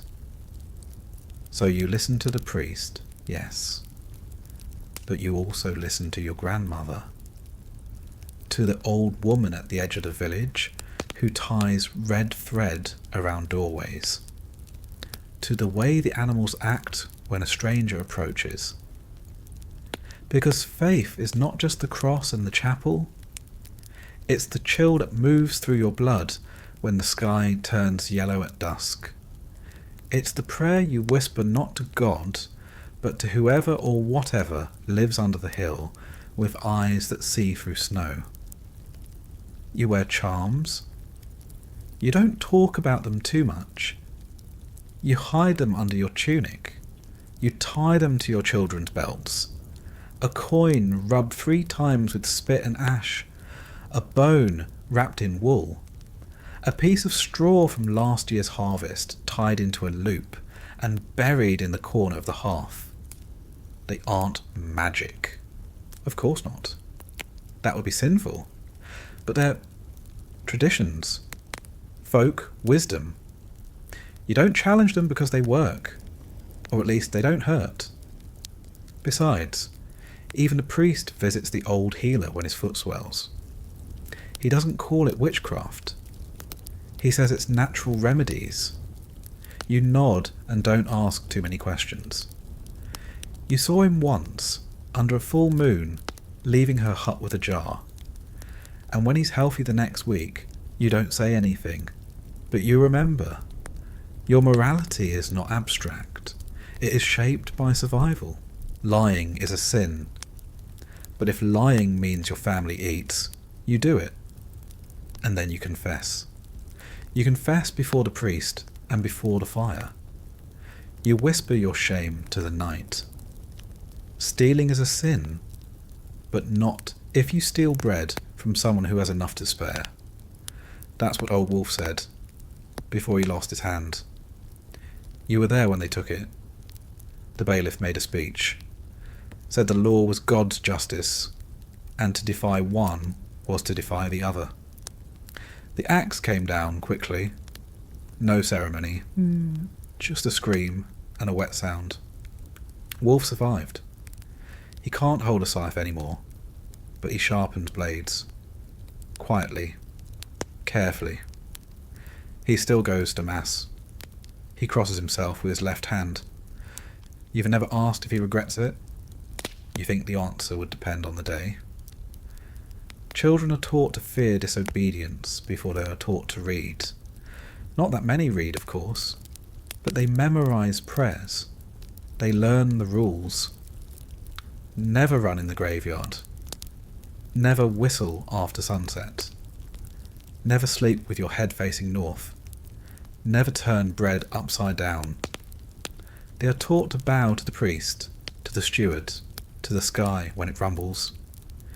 If they ask why, they are told, because.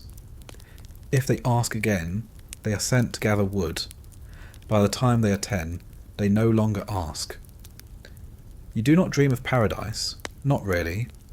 Not like the nobles do, with paintings of heaven and tapestries of saints floating on clouds. Your dreams are simpler. A clean death. A priest nearby when it happens. A burial on holy ground. A grave with a marker, even a wooden one. A place where your children can kneel and remember. Heaven is less a place and more a promise that the pain here meant something, that you didn't suffer for nothing. But hell? That's a certainty. Hell is described in detail. In fire, in torment, in eternal hunger. You've heard the stories of people boiled in oil, eaten by beasts, whipped by demons. You once saw a painting of it in a travelling friar's manuscript. He let you look just once. You didn't sleep for 3 nights. So yes, you try to be good. Because you don't want to burn. Because you already feel like you've come close enough during last summer's fever, when your skin felt like flame and your tongue cracked like clay. You remember praying, not for healing, but for a priest. The church doesn't just control your afterlife, it controls your time. You live by its bell, its calendar, its rules. You know it's Sunday because you hear the call from the tower. You know it's Lent because the stew is thinner and the songs are slower. There are saints for every month, for every trade, for weather, for crops, for childbirth. You light candles to St. Barbara during thunderstorms. You pray to St. Blaise when your throat burns. You ask St. Anthony to help you find your lost blade. You ask St. Dymphna to keep your mind from slipping during the long, dark winter. And sometimes you make saints out of people who were never canonized. You speak the names of ancestors as if they linger. You pour a drop of ale for the grandfather you never met. You place bread on the windowsill for the mother who died in childbirth. The priest doesn't approve, but he doesn't stop you. Sometimes, in the dead of winter, the silence feels crowded, as if something is listening, as if something in the snow-covered woods remembers a time before the bells. You've seen strange footprints outside your hut, hoofed but wrong. You've heard laughter in the trees when no one is there. You've felt watched even when the village sleeps. The priest says these are temptations, that the devil prowls like a wolf, that visions and dreams are tools of corruption.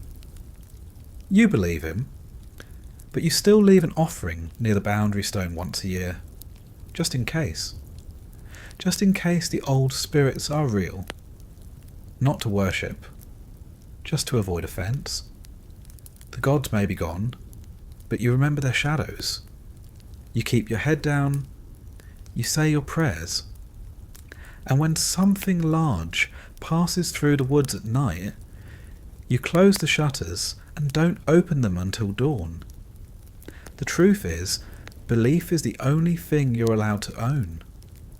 You don't own your land, you don't own your tools, you don't own your time, not fully. But no one can take what you hold in your heart. And maybe that's why they try so hard to shape it. The church, the Lord, the laws, all of it works together to teach you what's right and what's wicked, what's permitted, what's punishable, and it starts early. Before you know what a field is, you're told where you belong in it. Before you can carry a bucket, you're told what's a sin. Before you understand the seasons, you understand what happens to people who speak too loudly, or question too freely, or stop kneeling before the priest has dismissed them. You watch, you learn, and you accept. Because everyone who didn't, they're gone, or broken. You remember when Ellen's husband refused to pay the church tithe one winter? Said he had no extra grain, said God wouldn't want his children to starve. He was kind. He was sober. He was dead within a month. No one knows how, but everyone knows why. And Ellen, she paid double the next year. She paid with grain and blood and silence. It isn't just about avoiding punishment. It's about fitting in. You believe what they believe, or at least pretend to, because isolation is worse than hunger. You pray not just for salvation, but for safety, for community, for a place in the order of things, however low it may be. You go to Mass because they expect you to. You wear your best, a tunic without holes, a scarf over your hair, a belt that hasn't frayed to thread. You stand shoulder to shoulder with people who ignore you the rest of the week. You nod at the steward. You avoid the priest's gaze. You listen to a language you don't understand. But you hear certain words again and again: peccatum, damnatio, infernum. You know what they mean, even if you can't translate them. You've seen them lived out in real life. After the service, you walk the graveyard. You glance at the crosses. You wonder who among them is in heaven, who is in purgatory, and who is screaming in the dark. You don't ask, but you wonder. The church teaches you to confess, that to speak your sins aloud is to cleanse them. That silence is what festers. But it also teaches you what not to say, what not to question. You do not ask why the priest eats meat during Lent.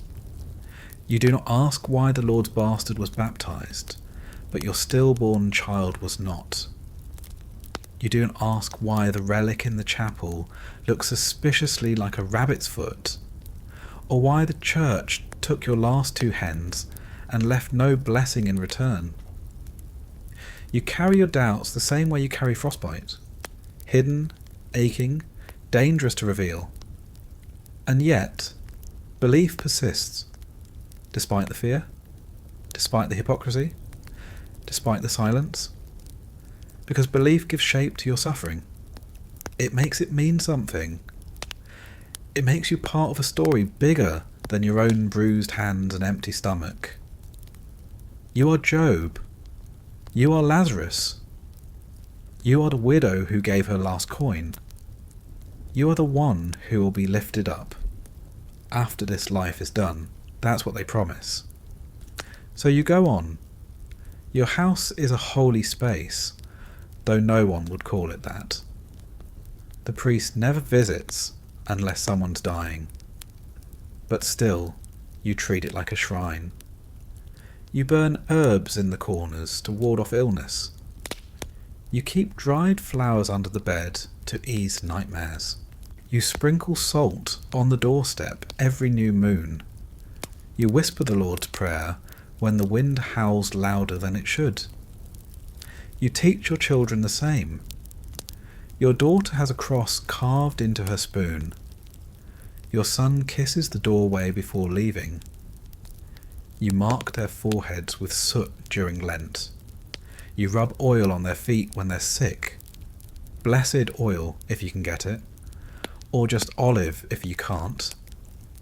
It's not that you think these things work, necessarily. It's that not doing them feels wrong, feels risky, feels like opening a door that should stay shut. And then there's death. Death is everywhere. In the cough of a neighbour, in the strange colour of a lamb's afterbirth, in the silence of a crib, in the priest's sudden appearance at your door. When death comes, it's not a surprise, it's a guest, sometimes announced, sometimes not, but always expected, and when it arrives, everything changes. The fire is stoked hotter, the family gathers, prayers are whispered without end, the priest is summoned, and if he arrives in time, there's comfort. The last rites, the anointing, the promise of heaven. If he doesn't arrive in time, you bury fast, unblessed, uncertain. You've seen both. You've helped dig graves at dawn. You've watched as someone's name was spoken once, and then never again. You've walked past those graves and felt the chill of what might be. But if the priest is there, if the ritual is done, then the soul is safe. That's what matters. You can die hungry, you can die cold, but if you die forgiven, you win. In the end, belief is not a comfort, it's a contract. You suffer now so you won't suffer later. You kneel now so you might stand later. You obey now so you might be rewarded in a place where lords and priests no longer matter. Maybe it's true, maybe it's not. You can't afford to find out. So you bow your head, you say your prayers, you bury your questions like coins you'll never spend, and you hope that God, unlike the steward, is listening.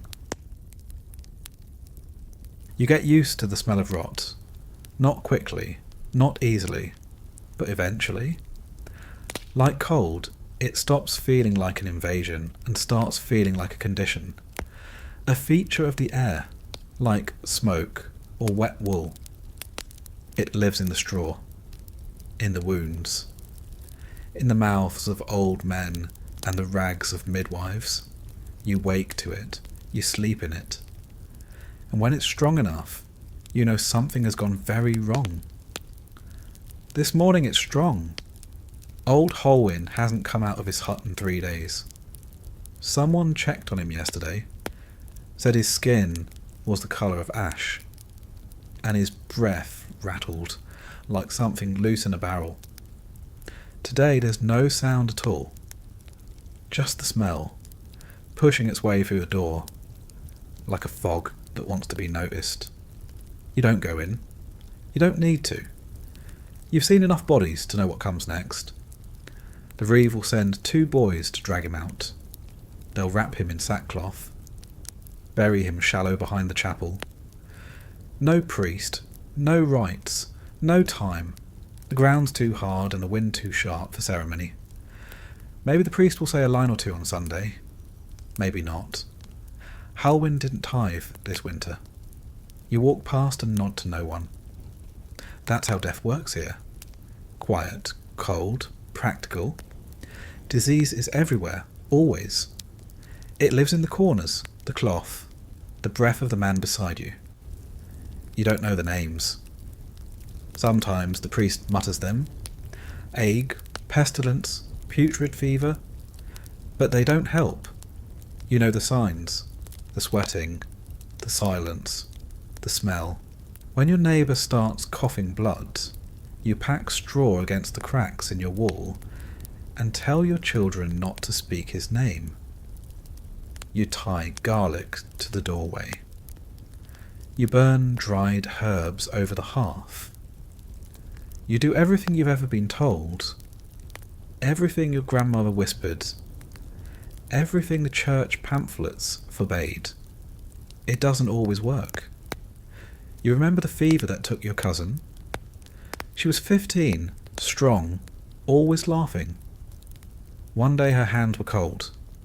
The next, her eyes wouldn't close. You helped dig the hole yourself.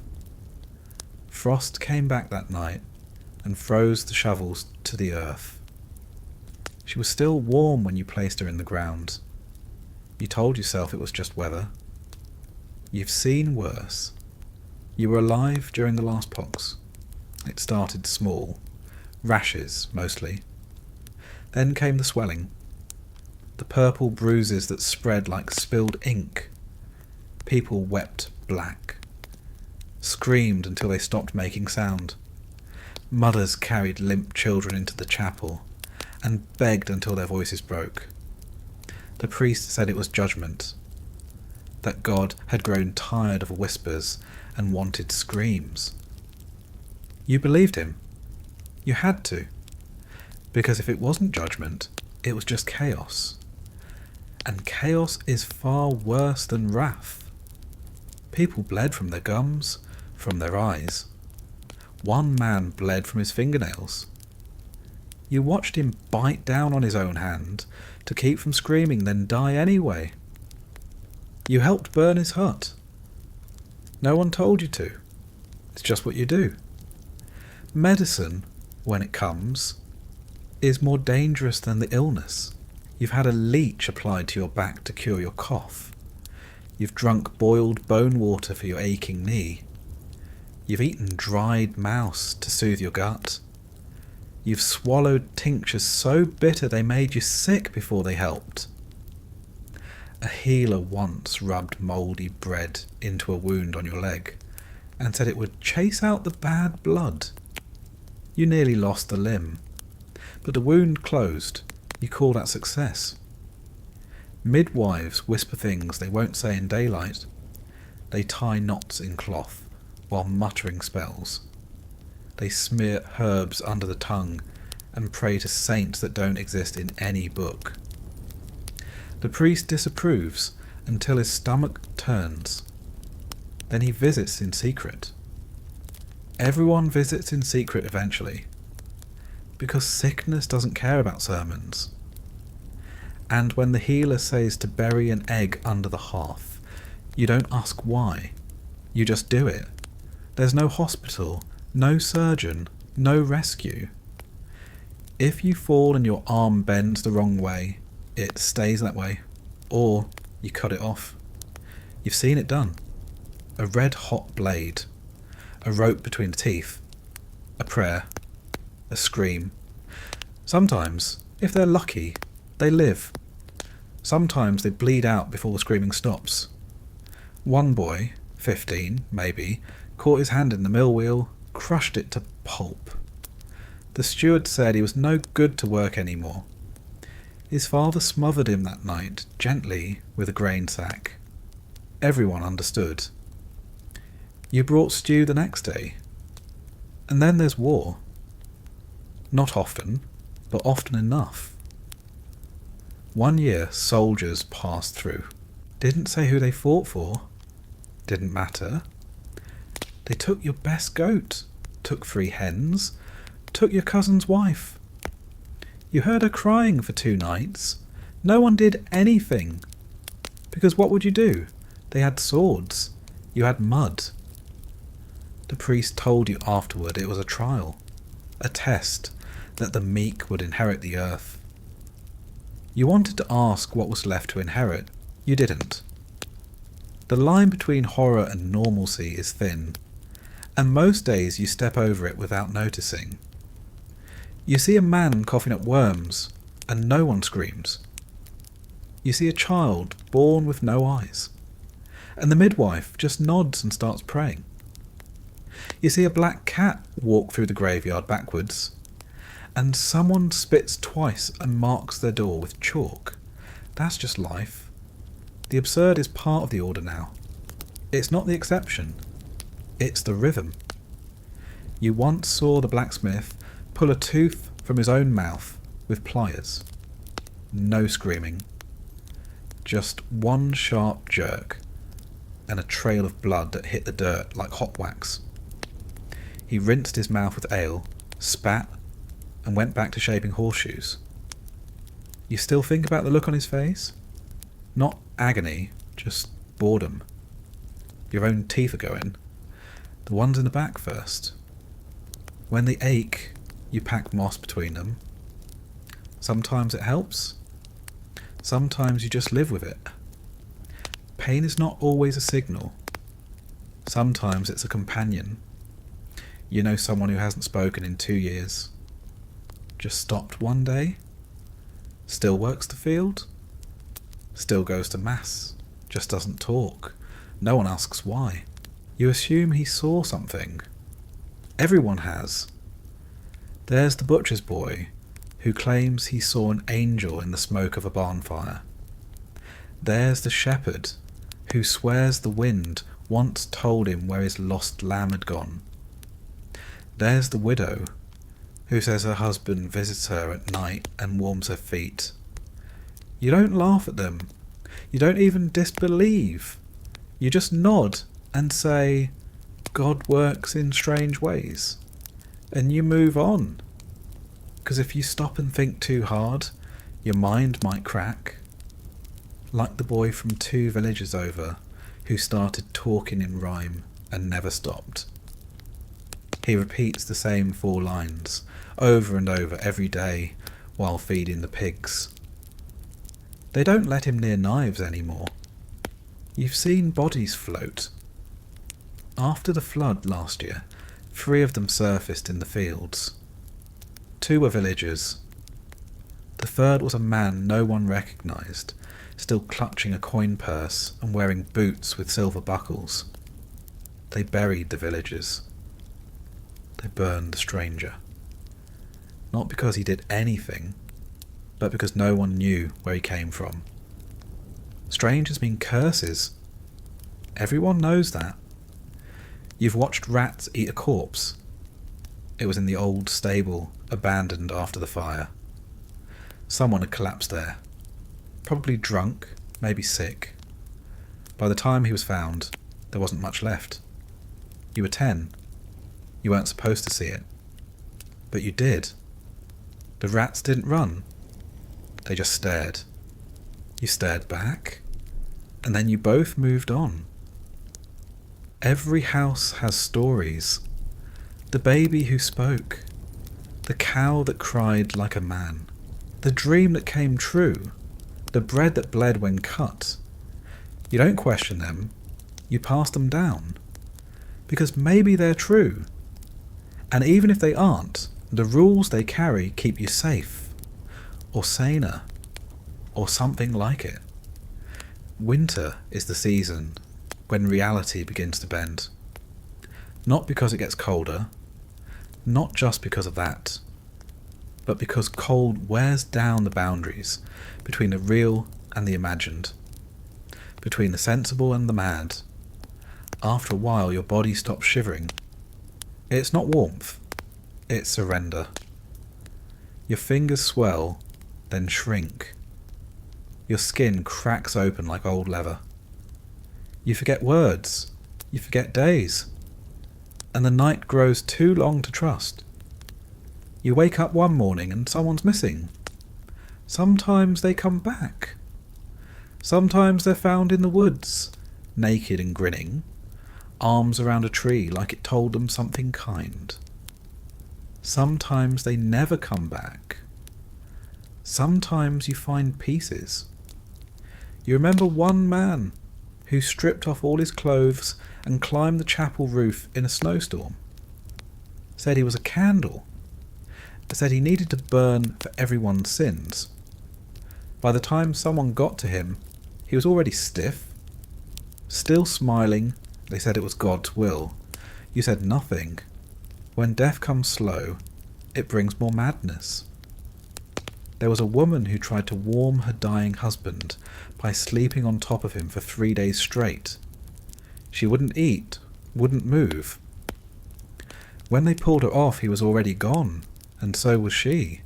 Not dead, but gone. Her eyes were open, her mouth too, but she never spoke again. She just sits now, by the fire, staring. They feed her. She swallows, but that's all. There's a phrase people use here. The frost whispers. You heard it from an old man who once got lost outside for a night. Said he heard a voice in the trees, telling him to lie down. Said it sounded like his wife. She'd been dead 5 years. He listened. He lay down. They found him by accident. Alive. Barely. He never went outside again. He carved crosses into every beam in his house. Died a year later. Every wall covered in marks. You helped bury him. The priest said a few words, didn't mention the frost. You laugh more in winter. Not because anything's funny, but because the body needs to release pressure somehow. Jokes help, especially dark ones. You make fun of the priest's red nose, of the steward's bad teeth, of the boy who tried to woo the reeve's daughter and ended up with a broken nose and no front teeth. You tell stories that make no sense, just to hear someone laugh. You repeat jokes that aren't yours. You laugh when you slip on the ice. You laugh when the soup tastes like leather. You laugh when the pig gets loose and ruins the last of the grain. Because if you don't laugh, you'll scream. And screaming scares the children. Sometimes the horror is quiet. A cough that doesn't stop. A patch of mould that grows too fast. A sound in the rafters that's not rats. You wake in the night and hear footsteps. You check. No one's there. You tell yourself it was the wind. You always tell yourself it was the wind, because the alternative is worse. Because if it wasn't the wind, then something else is moving. Something you can't name. Something you can't afford to believe in. Not really. Because if you do, you might go where the man on the chapel roof went. So you pray. You patch the wall again. You bank the fire. You tell a joke. You hold your child. You laugh. You survive. Absurd, grotesque, half-frozen, but still breathing. There comes a point when you stop asking, why? You don't ask why the winter won't break. You don't ask why the steward took more grain than agreed. You don't ask why the child coughed for 3 days and then stopped. You just keep going. Because asking doesn't change what happens. It just burns energy you can't afford to lose. In the beginning, you asked. When you were younger, with more strength in your back and more fire in your chest, you asked. You wanted reasons. You wanted justice. You wanted fairness. Now you just want quiet. You just want stillness. You just want to finish a day with less pain than the one before. Your body isn't young anymore. You're not old exactly, but this life wears faster than most. Every part of you has been bent, bruised, broken, or patched. You carry your own history in the way you move. There's a lump on your knee that hasn't gone away since last winter. Your right thumb barely bends now. The joint froze too many times while chopping wood. Your back feels like a question mark by evening, and your hips ache like they're being pulled in opposite directions. But you don't talk about it. Not really. Because everyone's hurting. Complaints are a kind of indulgence. You can trade them with your neighbour, sure, My leg's gone tight again. A tooth cracked last night. But there's no healing in the sharing. Just acknowledgement. Like marking weather. You wake up sore. You go to sleep sore. That's not news. That's just the state of things. There's a strange kind of numbness that comes with surviving this long. Not just in the fingers or toes, though that happens too, but in the soul. You remember crying when your cousin died. You remember the sound of your own voice breaking in your chest. You remember falling to your knees in the field when the frost killed the last of the carrots.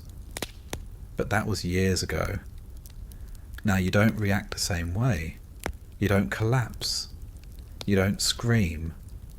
You don't run to the church and demand answers. You just stare. You just breathe. You just keep your hands moving. Because there's always another chore, another patch, another fire to tend, another wall to seal, another pot to fill. There's no room for collapse. Even in despair, there's still work. Sometimes you forget what month it is. You measure time by tasks, shearing season, planting time, the cold that comes before the frost that stays. You mark events by memory. Before the old goat died, after the girl in the next cottage disappeared, during the season of bad bread. The calendar on the chapel wall means nothing to you anymore. It's full of saints' days and Latin scribbles. You remember the feasts by smell, not date, incense and boiled meat. You remember the fasts by how hollow your stomach felt. But the days, the weeks, they blur together like thawed ink. You remember only the worst ones. The hunger, the flood, the burial. The silent evenings where even the fire seemed too tired to crackle. The rest you forget. Or maybe you just stopped trying to hold him. You've thought about leaving. Of course you have. Everyone has. You imagine a forest somewhere, untouched and wild, where no one demands your grain or weighs your sins. Where you could build a small hut, catch fish, eat berries, and sleep when you're tired instead of when the work is done. But you don't go, because you've also heard the stories. The wolves, the bandits, the sickness that spreads faster than fire, the land that doesn't grow what you thought it would, the silence so thick it swallows your thoughts. And besides, even if you survived, even if you truly escaped, you'd still be you. And you don't know how to be anything else. Sometimes, when you're lying still and the fire's low and no one's snoring loud enough to drown out your own thoughts, you think about what you actually want. Not need. You already know your needs. Heat, bread, a dry roof, legs that don't lock up in the morning. But want? That's harder. You want silence? Not the silence of snow or empty barns. The other kind. The silence that doesn't feel like waiting for something worse. The silence of safety. Of nothing owed. A silence without weight. You want to wake up without fear. Without that brief, sharp scan of your body every morning. What still works? What still hurts? What's gone? You want time. Not for idleness, just to think, to stretch, to breathe slowly, to stare at your own hands and remember whose they are. You want, even if you'd never say it aloud, to be seen.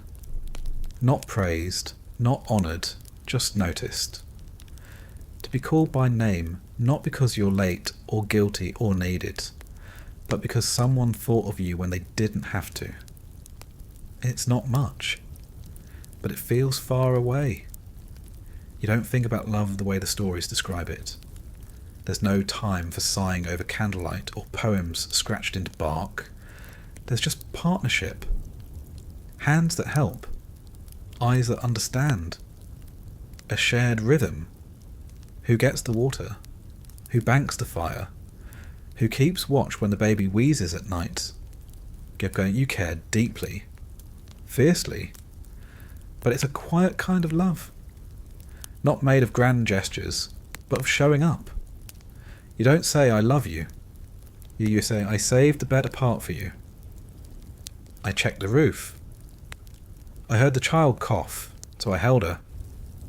You sleep. I'll keep it going a bit longer. That's how you say it. No one writes songs about it, but it's real. Maybe more real than the kind sung about. There's a part of you that remembers softness. It's vague. A hand brushing your hair? A voice humming? A time when someone held your wrist gently, not to pull or steady, but just to be close. You don't expect that anymore. Not from anyone. Not in a world where hands are always busy, always holding tools or tightening knots or pushing doors shut against the cold. But sometimes, late at night, when your foot brushes against another's under the blanket, you remember. And for a moment, just that small, flickering moment, you feel human again. Not a tool, not a beast of burden, not a body that serves a system. Just a person. Tired, but whole, and that is almost enough. What they never tell you is how much endurance becomes its own kind of madness. You keep going because that's what's expected. That's what everyone does. But some part of you, the part no one sees, not even your family, not even in confession, begins to feel like you're living someone else's life. Or worse, that you're not really living at all. You move, you work, you eat, you sleep, you wake. But the thread tying one day to the next grows thinner each season. Some days you feel transparent. Like if someone looked at you too long, they'd see through you. Past the skin and the bruises and the coat you've worn for 10 winters. Past the labour, the tithes, the obligations. Into the hollowed out part where yourself used to live. And if they did see that, what would they do? Nothing. They'd nod. They'd say, that's how it is. And they'd be right. There are moments you hold on to. Small ones, scattered like coins lost in the dirt. A time when the fire caught on the first try. The taste of fresh bread when someone had enough flour to share.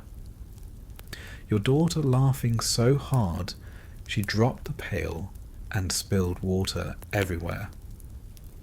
The way the wind sounded once, curling through the trees like a song. You collect those moments like charms. You don't tell anyone. They'd laugh. Or worse, they'd nod. And you can't bear to see them treat your moments like ordinary things. Because for you, they're not. They're proof that life is not only cold and cruel and grinding, that it can, sometimes, reach back and touch you gently, even if just for a second. You wonder what they'll say about you when you're gone. Not much, probably, just the facts. Worked the fields, had 4 children, died in the second frost, carried his own weight, kept the half going. That will be enough. It has to be. No one expects to be remembered here. Not by name, not for long. Stones break. Wood rots. Stories fade. You don't want a legacy. You want mercy. Just a soft place to end. A grave dug deep enough to keep the frost out. A blessing said without haste. A name spoken aloud one last time. And maybe, if you're lucky, someone lighting a candle for you a year later, even if they've half forgotten why. There's a strange comfort in knowing that everything ends, even winter, even pain, even breath. You hold on to that thought more than you hold on to the dream of spring. Spring is a maybe, an if, a hope. But endings? Those are sure. And there's peace in that. You don't long for death. You're not desperate. But you're not afraid of it anymore. Because you've already done the hardest part. You lived.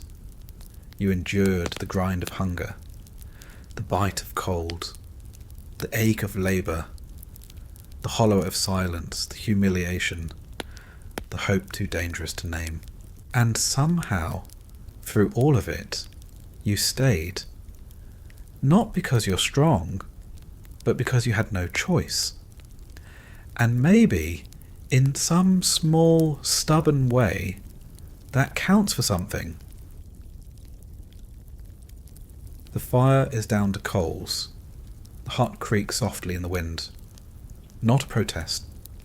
Just a reminder that it's still there. Holding. Breathing with you. The air inside smells of wood smoke and wool and sleep. You shift slightly. Your shoulder brushing against another. Someone stirs. Someone sighs. But no one wakes. Outside the snow falls with no sound. A soft drift. A quiet surrender. The kind that coats the world in forgetfulness. There are no footsteps tonight, no voices, no warnings, only stillness. Only the slow, rhythmic breath of people who survived another day. And the thought, the gentle, weightless thought, that you might do it again tomorrow. But that's not for now. Now you let go. Let the cold stay outside. Let the tools stay where they are.